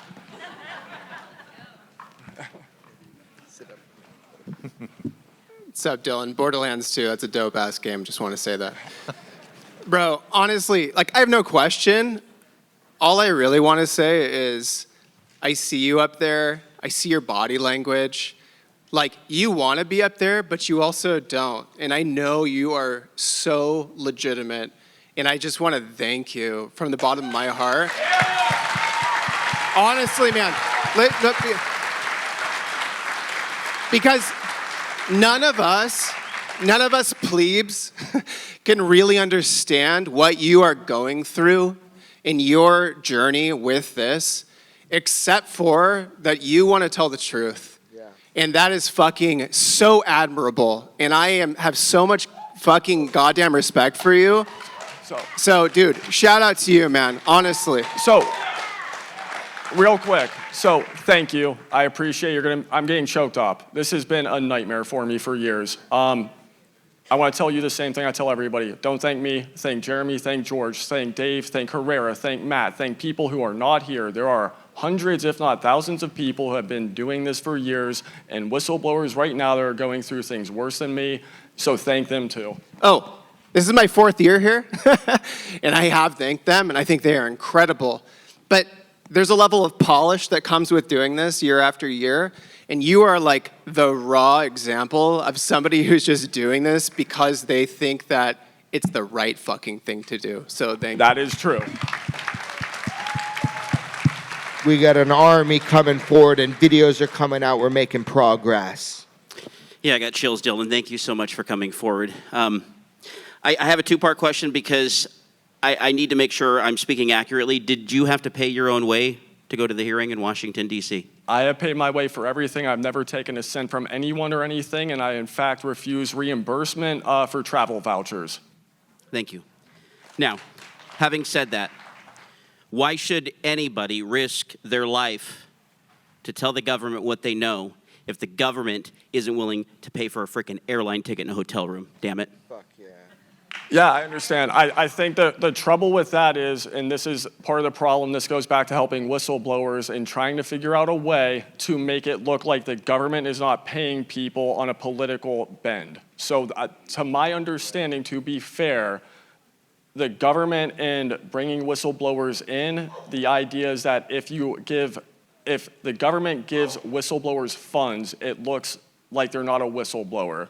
It looks like it's a political bend to some extent, and that's why there's been a division there for a while. In fact, when Dylan went to see ODNI, he would not accept a bottle of water. That's true. That is absolutely true. Yeah, because they were trying to make it that everybody that came in, they were telling me every day after these SCIF meetings, they were telling me that everybody was asking for a job. And it was a lie. But they were telling me to try to get me and George to do their dirty work, turn against whistleblowers like David Grush, Dylan Borland, Matthew Brown, et cetera, et cetera. So Dylan didn't even accept a bottle of water. And we hadn't talked, actually. I thought we hadn't even talked about it. That's just who he is. So that's straight up.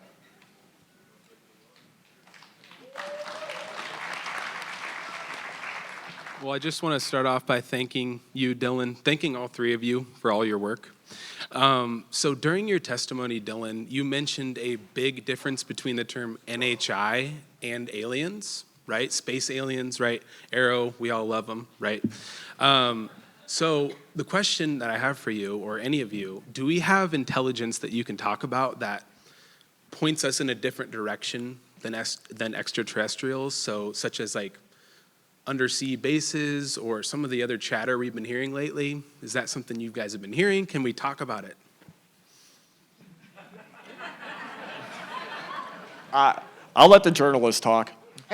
You know, the triangle that you mentioned, it was none of them, but it was by a base by the sea, right? We hear a lot of ocean terminology lately, so. I'm giving this to you two. You know, we've been at this a long time, Jeremy and I and other people we know who are pretty far up the food chain, and I don't think anybody knows for sure where these things are from. I mean, you might know some of them. You know, would you know for sure if you had an alien body? It looks like an alien. You think it's an alien. Do we know what aliens look like? Aliens being ETs. You know, we might think it, but I don't know anybody that knows for sure. I'm not sure there is anybody who knows for sure. Maybe some of it, but not all of it. Thank you. We don't know, but you know, one thing real quick, it's just I just think like, why would you make a Lamborghini if you didn't want to drive fast? So why would you make a craft that could travel amongst the stars if you're not traveling amongst the stars? The answer is probably it's more than one answer. You know, we could be the cosmic drive-in theater. Come and see the weird humans. It's extraterrestrial. Jacques Vallée had said it. Look, if they can do what we've seen them do, manipulate space-time like this, they could be extraterrestrial, interdimensional, crypto-terrestrial, time travelers, all the above, and a couple of categories we haven't even figured out yet. It's probably more than one answer. Guys, Rep Luna reached out to me and George Knapp and said, we're getting the 46 videos. We're putting them out to the public. This is a great start. George and I, what we've seen, you should see. We should let the internet do its thing, right? It's number one, baby. Like, let's find out what's going on with the videos. But I got to say something real quick. This is kind of where we're ending before the questions, which is like, hey, really cool, we got some releases. This is unprecedented transparency.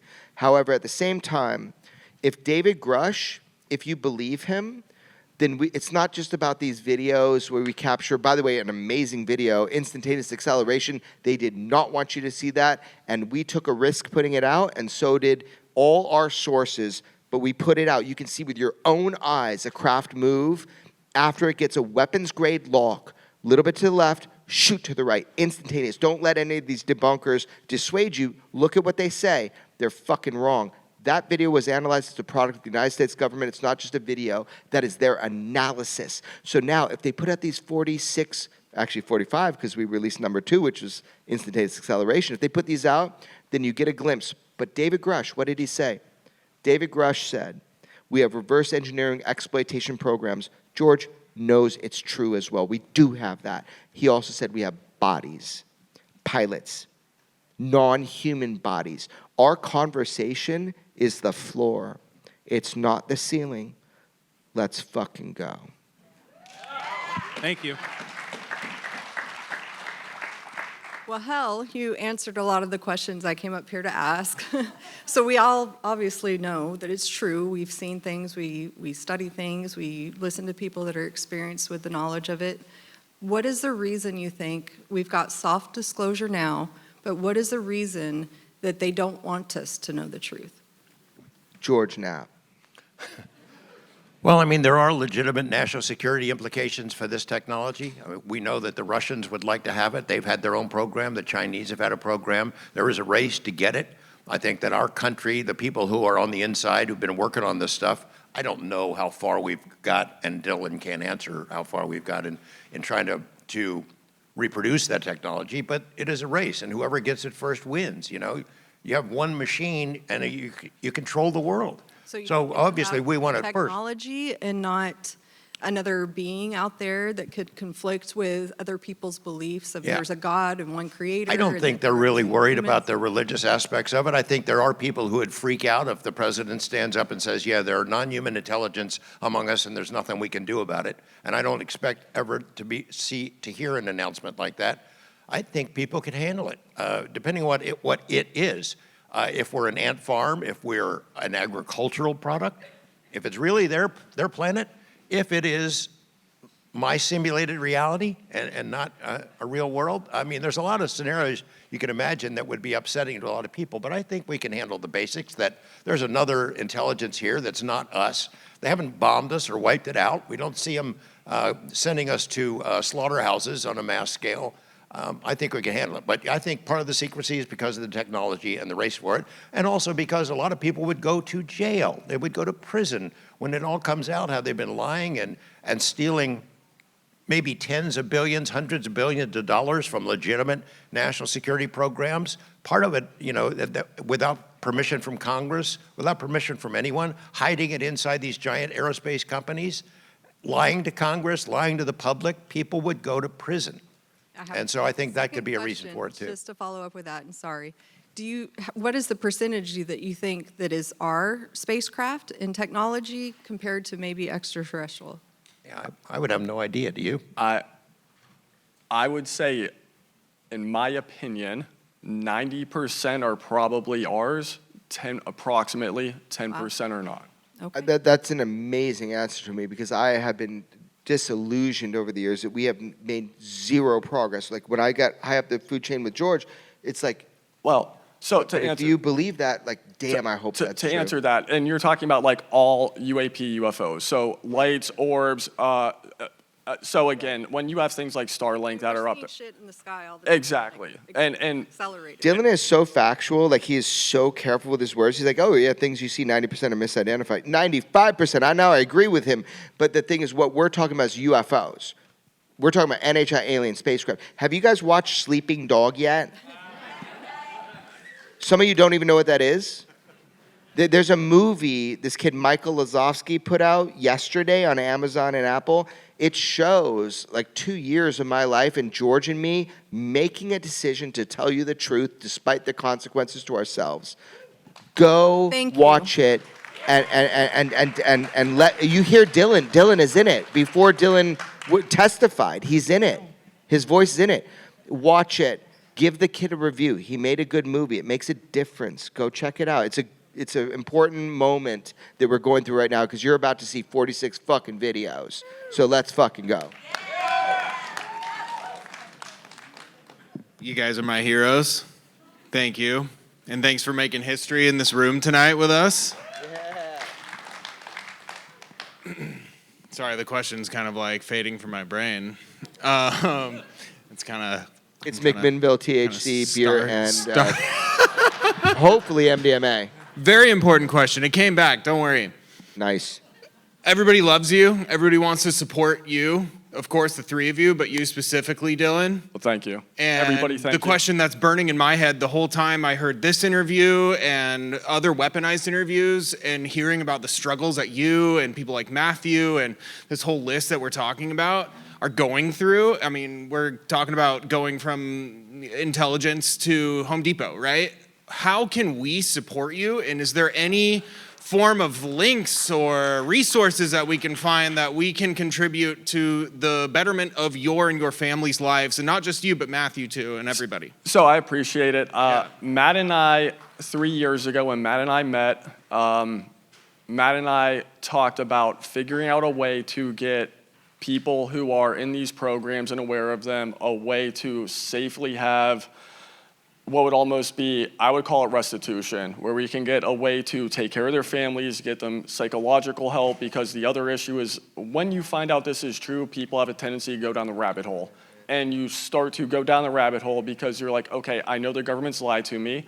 I know this is true. What else have they lied to me about? And you get an MK Ultra, a Mockingbird, a Northwoods, and your mind starts racing. So 3 years ago, Matt and I wanted to figure out a way to help other people because we knew what we had landed in. We're working on that now. I appreciate everybody who wants to help me and everybody else. I think the big one, and I'll stand by this, is hold government accountable.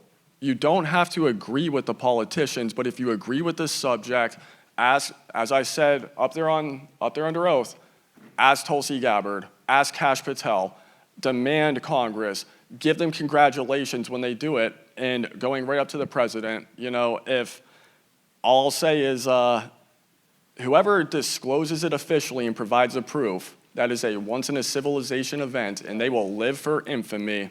Yeah. So, if you start to look at that through human perspectives, I think that will go further. But we are working on just supporting and disclosure and transparency. We can only go so far, and I've never done it, to be clear. Even if I walked out with classified documents proving everything I said with classification on there, and even if I had pictures, most people are just going to say, you're lying, you made it up. The government's not going to respond to it. And this gets into another issue too, which is with disclosure, we're 80 years. How many people are really going to believe what is being brought forward and what is being declassified? And you're running into that now. It's really just having to hold them accountable and congratulate them when they do good things. And your guys' documentaries and the public, but yeah, in my opinion, the transparency has to come from within. That's why we're all playing this the way we are. That's why we're trying to go through these systems we are. That's why we're trying to do this, is not attack the system, hold the system accountable. And just pay attention, man. Pay attention. Thank you. I think the best thing you can do for people like Matthew Brown and Dylan Borland and Senior Chief Wiggins and Elizondo and Strutt, just pay attention. They're trying to tell you something. And they're taking great personal risk and cost to tell you something. Just pay attention. Mm-hmm. Yeah, as publicly and as easily we can find ways to contribute to the betterment of your guys' lives, I just care for you guys and all the sacrifices There's you've no made. easy way to do that. The Right. problem is Yeah. that, then you become on the take. You become a grifter. Like, these guys are just trying to tell you what's up. They will figure out their lives. They're strong human beings. But we make examples of them. How he does lets other people come up to me and George and say, oh, maybe that's a good idea to do that too. I don't know. I don't know how to help. Just pay attention. They are working on a mechanism that would Great. help other whistleblowers. Well, and we it'll all love you come guys. out some maybe this year or what. I believe that is the hope. Okay. That is the plan. Is Keep an trying eye to figure that out. on Dylan and Matt. Yeah, Dylan and We'll Matt let you know. want to provide something that they didn't get. And I support them wholeheartedly when they're ready to tell you. Let's see. Hopefully, it will help people like them. Next question, though. Thank you. Person behind you. Dylan, thank you very much. I really do appreciate what you've done. And frankly, hearing what you've gone through, frankly, makes me a little bit angry. So I'm going to try to get through this, through the emotion. So bear with me. But it seems to me that the crime, it was done against you. You're being accused of crimes, and you're being accused, and you're being held responsible. But who's holding the people responsible that are accusing you? And how do we, and Jeremy and George, you said, hold Kash Patel, hold Tulsi, hold Donald Trump accountable. How do we do that? No, the people you mentioned, they're not directly implicated. So, maybe George and I are going to report on what we know. Not sure yet. If they leave Dylan alone and stop these shenanigans, let's move on. Everybody's got a family. Everybody's taking orders from a higher up overlord or something. It's very rare to be independent like me and George. Yeah. So we're not trying to destroy anybody.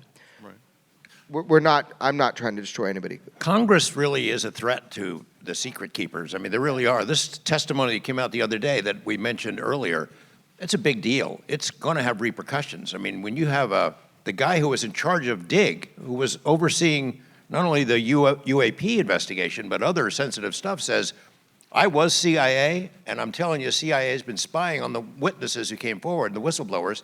That's a big deal. ODNI is supposed to oversee CIA, not the other way around. And for CIA to go rogue like that, and then the response from CIA, I don't know if you read it, but the response was, that witness wasn't authorized to be there, Senate, U.S. Senate. You had to go through protocol to get our permission for it. Not a denial of any of it. but just saying you didn't go through the proper procedures to have one of our former employees testify before you. They're out of Outrageous. control. So, again, I don't want to be partisan, Democrat, Republican. This is one of the only bipartisan issues that exists in Washington anymore. Those three names that the people really pushing it in the House, who've gone a lot further, I think, than anybody really imagined. Rep. Luna, Burleson, Burchett, and they're not big senior people. Representative Luna, I think, was expressing an interest in UFOs, and she wanted to have some kind of a committee assignment or a hearing, and they just I think they tried to give her enough rope. Okay, you want UFOs? Here, you got UFOs. Also, Epstein files, JFK, Havana Syndrome, and a whole bunch of other stuff. We'll just give you enough rope to hang yourself. She ran with it.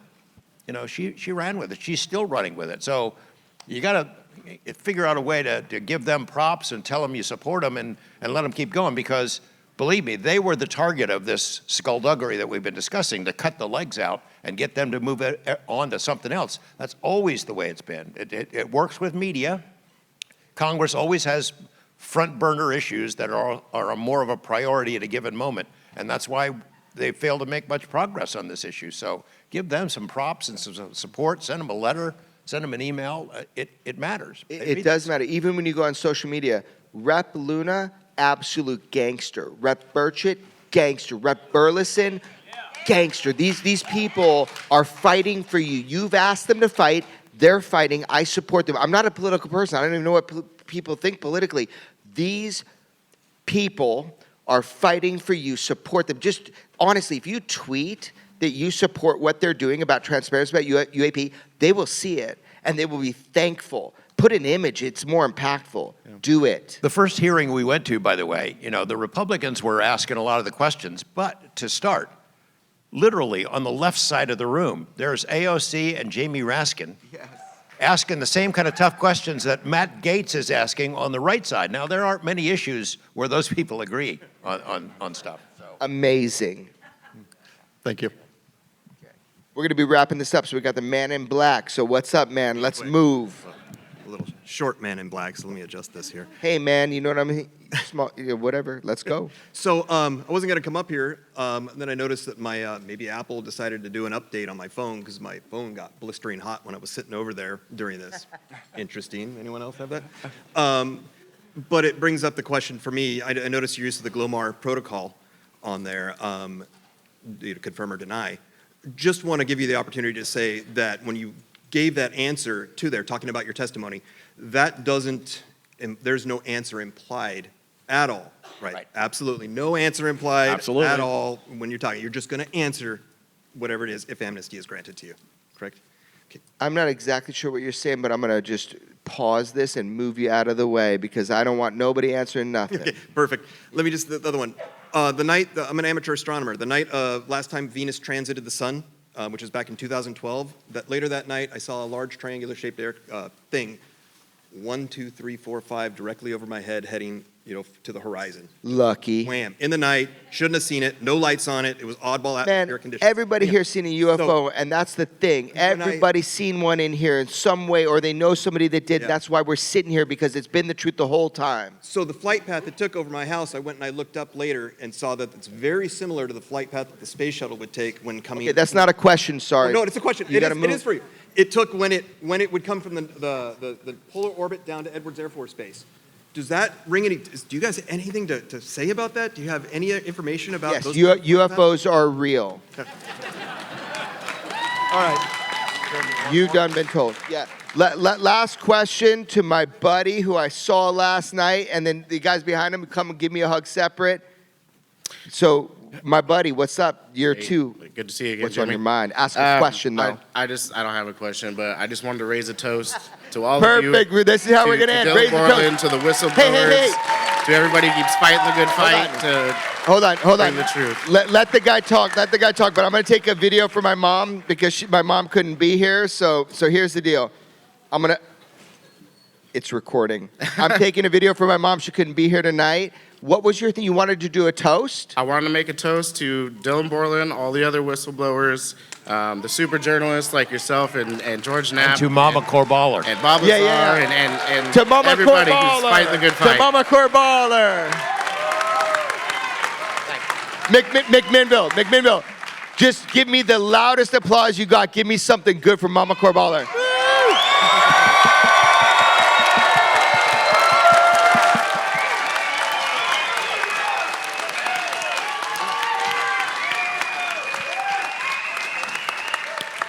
So again, we covered a lot of ground. It was a fun crowd and well-informed, too. The people there aren't just having beers and kicking back and talking UFOs. They've done their homework. And a lot of them were very much up on the issues right up to the moment. So I appreciated the quality of questions that were asked and the conversations that we had both privately and there in public. Yeah, it's not like you're just crammed into these little rooms. Like the whole town is kind of popping off. So you go into one bar, you meet somebody. Oh man, I want to talk to you about this. This is what happened. I used to be Air Force. This is what I saw. I mean, hundreds and hundreds. I asked everyone, I'm like, can I write this down? Can I record it? Because there's so many people coming to you in a casual setting, not like you're jammed in a room where you can have real dialogue. So I think that's what makes it so powerful. Is it's the entire town is barricaded up so you can walk around and have fun. It was so cool. We had some good breakfasts. I'm sure Dylan Borland, who is getting grief from, they have these little chat groups, other whistleblowers, people in that world who get on and have these very private conversations back and forth. I'm guessing he's getting a lot of grief from some of the other people who've been in his position who don't think that's a proper platform for him to unveil stuff, that he should be going to an event where people have to pay their way to get in, the typical UFO world kind of complaints that happen. Why was that, do you think, that was a good place for us to take Dylan and share his story with the world? Oh, this was planned opposition. Why was it a good place? You know the answer, but I'll tell everybody right now. Why this was good is because we knew that if this didn't work with ODNI, if this didn't work where they actually go and they have protections, they're going to be unprotected and actually targeted. So we set this up. That's why we didn't announce his name, because you could have been, George, like the speaker, who testified, because you testified too. We purposely didn't say, because we didn't know how this was going to run out with the formal investigation by ODNI. And I'd love to see that unclassified thing, because I would be able to call bullshit on anything they say that's bullshit. But why we did this was to protect Dylan, give him an opportunity to talk to the public. What better way to break the news than to the people instantaneously? But everybody put out clips. They dissected it as usual, like they did with Sleeping Dog. They look at one part and they don't watch the whole thing. So you miss the context, and that's your loss, not ours. So the reason why that we planned this, and there's something else planned coming for Contact in the Desert. But the reason why we planned this one is because it gave us an opportunity to say, hey, we're being fully supported now. Whistleblowers are being fully supported. Everything is great, and oh my gosh, and we could praise the investigation by ODNI.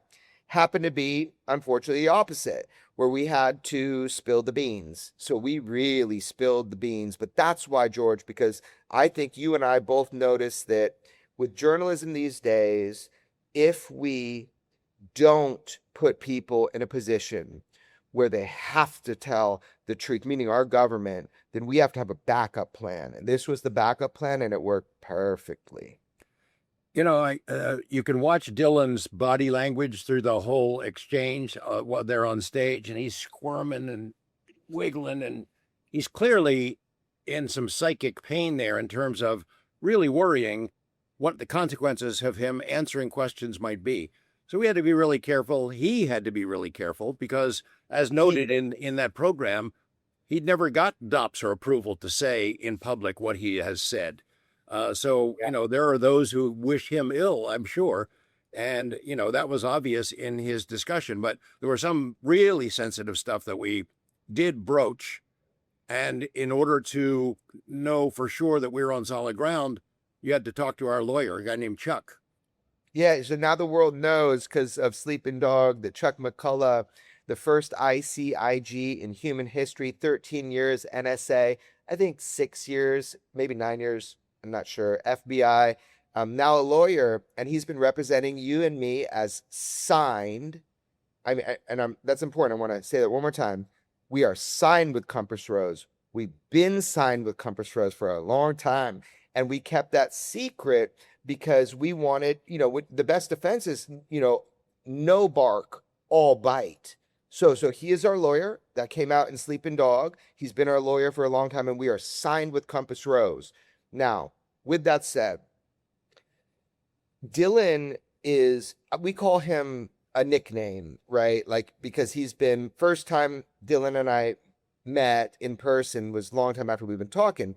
But, you know, he's been through a lot, and he's free balling it. Like, not, you know, Matt Brown, he went to State Department, really smart, and he got stuff approved like via Dopser's style, but through State Department.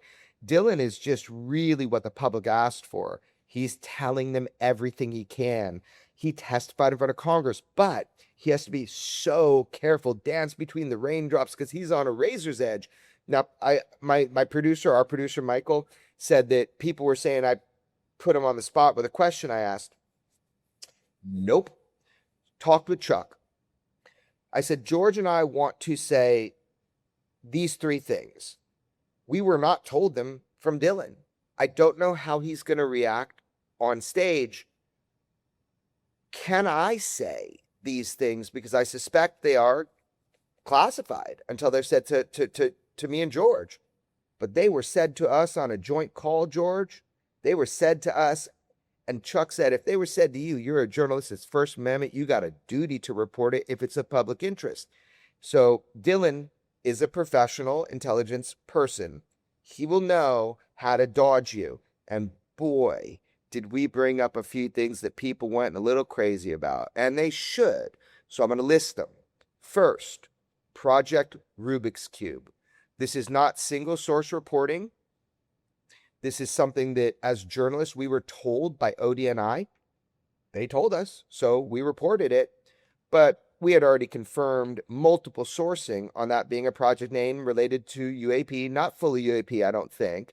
But hey, everybody, public, do your work. Now you know. Second thing we said, George, pyramid power source.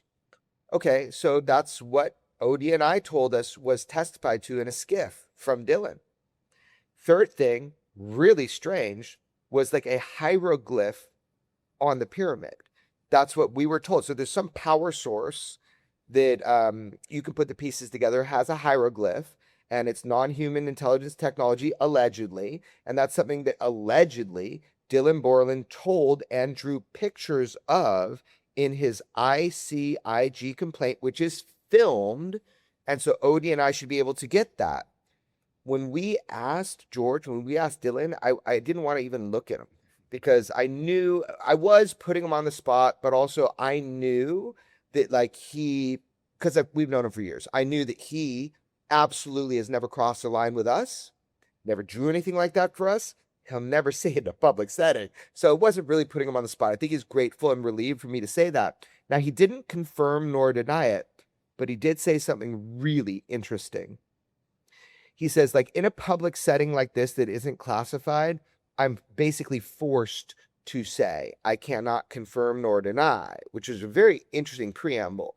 And then what he said after is he says, like, given, I don't know the exact words, but given the proper authorities or whistleblower protections, I would love to tell you what I know. Wow. He handled that so expertly.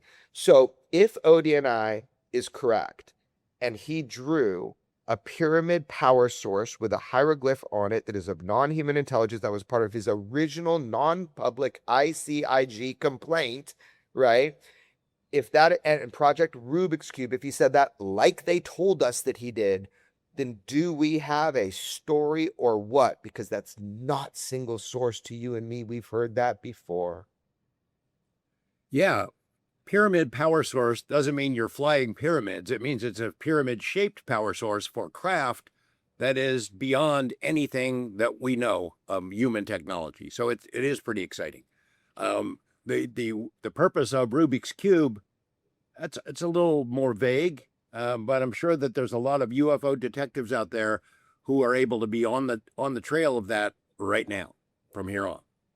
They should be. I mean, obviously, if you FOIA, you know, we know people that do a lot of FOIAs and, you know, they get so mad they don't get shit because they're not talking to people. So they get some good stuff sometimes, and I love it that we get it, like Dustin Slaughter. Dustin Slaughter got the Mosul orb video. George, did you notice in the first public release of footage that we released 7 images, I think, of something called the Baghdad Phantom? And if people look closely, they'll notice that that would be a central command bottleneck inside of the, and what we did was we notified the Pentagon that even people that were supposed to be getting these great UFO reports aren't getting them because of a bottleneck that we identified within Central Command, and that was proof of it. It was called the Baghdad Phantom, and people said, oh, that's nothing, blah, blah, blah. Well, we didn't have the ability to put out the video. However, in the first data dump of UFOs, to their absolute credit, Baghdad Phantom is there, and not only that, not just the Baghdad Phantom, the mission report. So you don't have to listen to Arrow. Look at what the pilot wrote about that report, and you will be on to it. You know, these are amazing trained professionals, and it's just matter of fact what they saw, what they thought. You can read that report. So, you know, transparency is working, journalism is working. I'll tell you one other thing I'm very proud about, which is that the 46 videos. So you and I have released number 2. We did that way before when we're telling people there's 46 videos. So we gave those file names. They're not just names. If you put like underscores and you have like a classified server that's like Intel link and it's on a certain server, you can click it, right? And you'll get into that file. So not only did we get told directly by Representative Luna, who is an absolute fighter with Representative Burleson and Representative Burchett and a bunch of people who we're not going to name right now, we found out that they smoked a peace pipe with Arrow all of a sudden. And these 46 videos coming out. Now, why? Well, in Sleeping Dog, we show 8 of our acquired assets.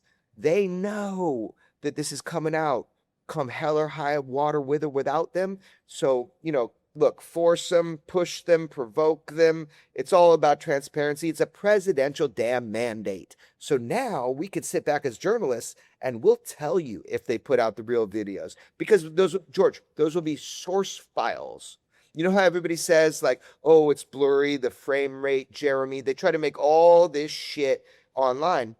George, they're going to release, they have to release the original files. Now they'll obscure some important stuff. I don't want to be clear. They'll probably obscure like the angle of the planes or the angle of the UAP, the speed of the UAP. I mean, if you trust our journalism, maybe we'll fill in the blanks if they don't give you all the information so you can assess if it's a UAP. Some of it is not fully assessed. Right there. Some of it's not fully assessed. Some of it will be prosaic, but that's the whole point.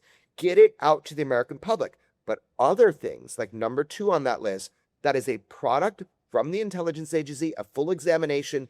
They determine UAP instantaneous acceleration at a high level. And we know the guy that ordered the report, he came on weaponized. So my rant here is basically, oh my gosh, a documentary investigative film by Michael Lazowski actually made a difference because these 8 videos provoked a response. You see what I'm saying? I do see what you're saying. It goes back to the dump, the Trump dump of all the documents a couple of weeks ago. One of the big complaints was there's no analysis. There's no data to go along with it. This is an example of what they should be releasing. The Baghdad Phantom, there's a report behind it that fills in the blanks. Now, when we've released these videos over the years, we've told people, look, we're not deciding it's a UAP. They decided it. The military, the intelligence community, they're the ones making that determination.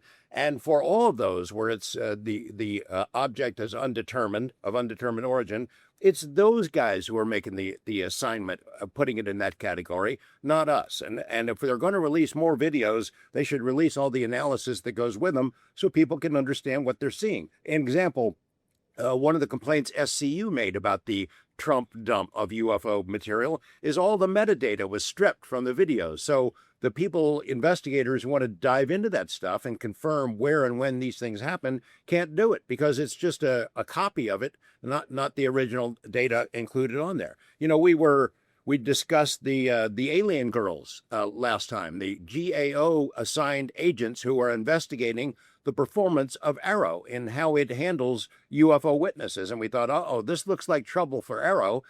Representative Luna has said a couple of times she wants to get rid of that outfit.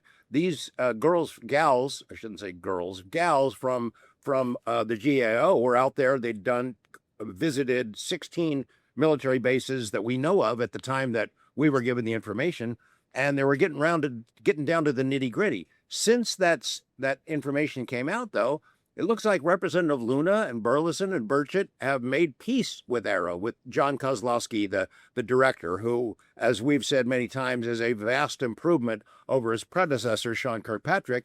And now it looks like they've smoked the peace pipe. There's a new era, a new relationship there. So maybe Arrow is now on board with the same goals that Congress has in mind. And then lastly, Burleson. Representative Burleson says, hey, the White House called me. They're looking for new direction on where they should go. What should we release next? Confirming our suspicions that really the stuff that was released is just, hey, let's everybody grab something and put it out the door. They didn't really have a plan in mind. They didn't really think about what they were releasing other than, does it violate national security? And now they're turning to Burleson, who's going to be able to give them an earful about what other stuff should be released in the future. So there are a lot of positive signs of where this thing seems to be heading right now. This next release should be extremely powerful. And if it's not, Houston, we have a problem, because we saw, first of all, Rep Burleson in our communications, he is fighting so hard, and he's been put in such a crazy situation. And Rep Luna, the way that she is handling, remember, she was trying to defund Arrow, and then, she reaches out to us, and the next thing we know, she's got this photo with Kozlowski, who says he can't even part his own hair without authority. I am so grateful for him. I was so worried for him. Like, he was like in Project Blue Box. It was worse than Project Blue Book. It was like a box. He couldn't get out. Man, I bet this guy wants to get this out to the scientific community. I bet he's a good guy, like we've heard. And now, because of presidential authority and the bond that he and Luna seem to have made in the agreement on releasing the 5 videos, because we already released one of those. But remember, George, we also gave them 14 Air Force videos, but we had already released 2. So one is of the Air Force, the disc. They called it a disc UAP. And then the other one was Baghdad Phantom. So they never publicized that, which I think was smart, because it's in a much more secure file system, and it's a bottleneck they're probably investigating at CENTCOM. But I really do have hope. I'm super excited. I do want to say something about this last event and a guy that I met, and then I do also want to say something about what happens next. So the guy that I met. Now, I'm gonna butcher this. I'm really bad, but I was there with Dylan and his family, and I was like, I'm just going to leave some shit in my room. I haven't done that since 2016, nor have I traveled out of the country since 2016 for very specific reasons. And did you see all those, my mom sending me all these things, like where I wore sunglasses on Chris Ramsey's podcast and everybody says I was high or something? Did you see that? I heard some of that, yeah, right. Oh my God, people were so what were you on anyway? What were you taking? I was high on life, baby. So far as a judge, I was just like, I get migraines if I get bright lights. That skiff, Ramsey, your skiff is too bright, bro. You got to bring it down. Anyway, it's funny, but here's the guy that I met. I'm sitting there, and it was like, I'm going to leave the room, and everything's cool. No, no one's going to get in here. I didn't have to like set up all my cameras, stuff like that, which I normally do when I travel, like here. Next thing I know, we get back, everything's intact, and the door starts opening. And it's a dude, and I don't recognize him. His name is Matthew. Am I butcher it? Sadakis? Matthew? Yeah. Close this enough, dude, yeah. This dude is awesome. So that's how we met. He says that he was breaking in his room, and I said he's breaking in my room. So it's this funny way to meet the guy. But let me tell you, George, we got to have him on. Yeah. This guy has done isotopic analysis that people don't know about yet.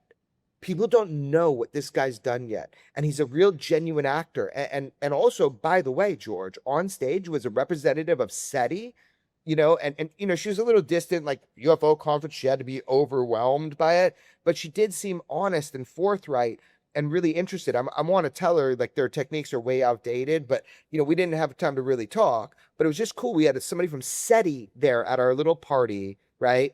And Matthew Sadakis, who is just an incredible teacher and researcher and has done isotopic analysis. I'm going to let him talk for himself, but we got to have him on Weaponized, George. Yeah, He was absolutely awesome. great.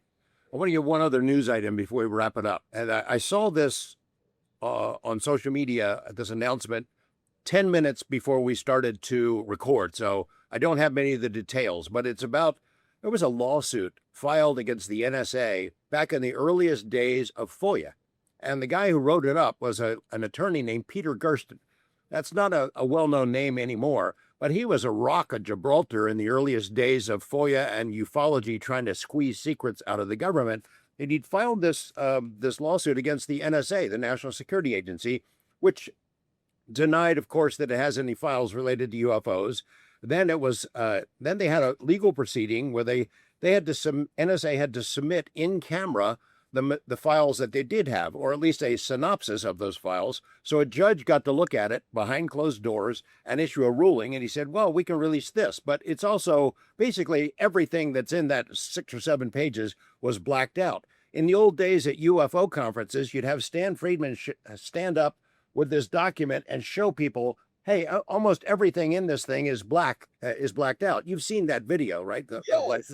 Well, he was working with Peter Gersten, who his first organization was something called Ground Saucer Watch, and the second organization was Citizens Against UFO Secrecy, CAUSE. So he filed that back I think it's in the 70s or early 80s. Now, they have finally forced the NSA all these years later to go ahead and release this stuff. Now, I don't know what's in it, but I'm going to, as soon as we finish wrapping up here, I'm going to dive in and take a look at it. But congratulations to Peter Gersten, a giant in this field who really was a pioneer, and maybe we can get him on the show too if we can track him down. That'd be amazing. So it can work with certain people, like the person you just mentioned, and also with like Dustin Slaughter, who got a video that we had put out an image of. It can work. So look, everybody, put on your UFO battle helmets. Let's go to war right now, because this is a moment where things tend to be redacted. And if the government doesn't do their job, the onus is on them, right? They've said now, time for transparency. And I loved it when our lawyer Chuck says, Jeremy, you don't just have a right for you and George to talk about that. You have a duty. It's of public interest. So I was like, okay, here we go. All right, George. Well, listen, I'm going to leave you with this. It's a long episode for people, but wow, it's packed full of stuff. The one place we didn't mention is Contact, and I will be there. And I just want to say, I'm going to be at Contact. There's a reason we're going to be there. There's a reason I'm going to be there, George. Is that okay to say? There's a reason.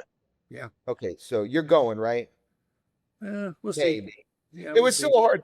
George almost didn't make it all the way to McMinnville, but I got him there like the nuclear football. That's my job. I got him there. So at Contact, we have a reason to be there. Don't miss it.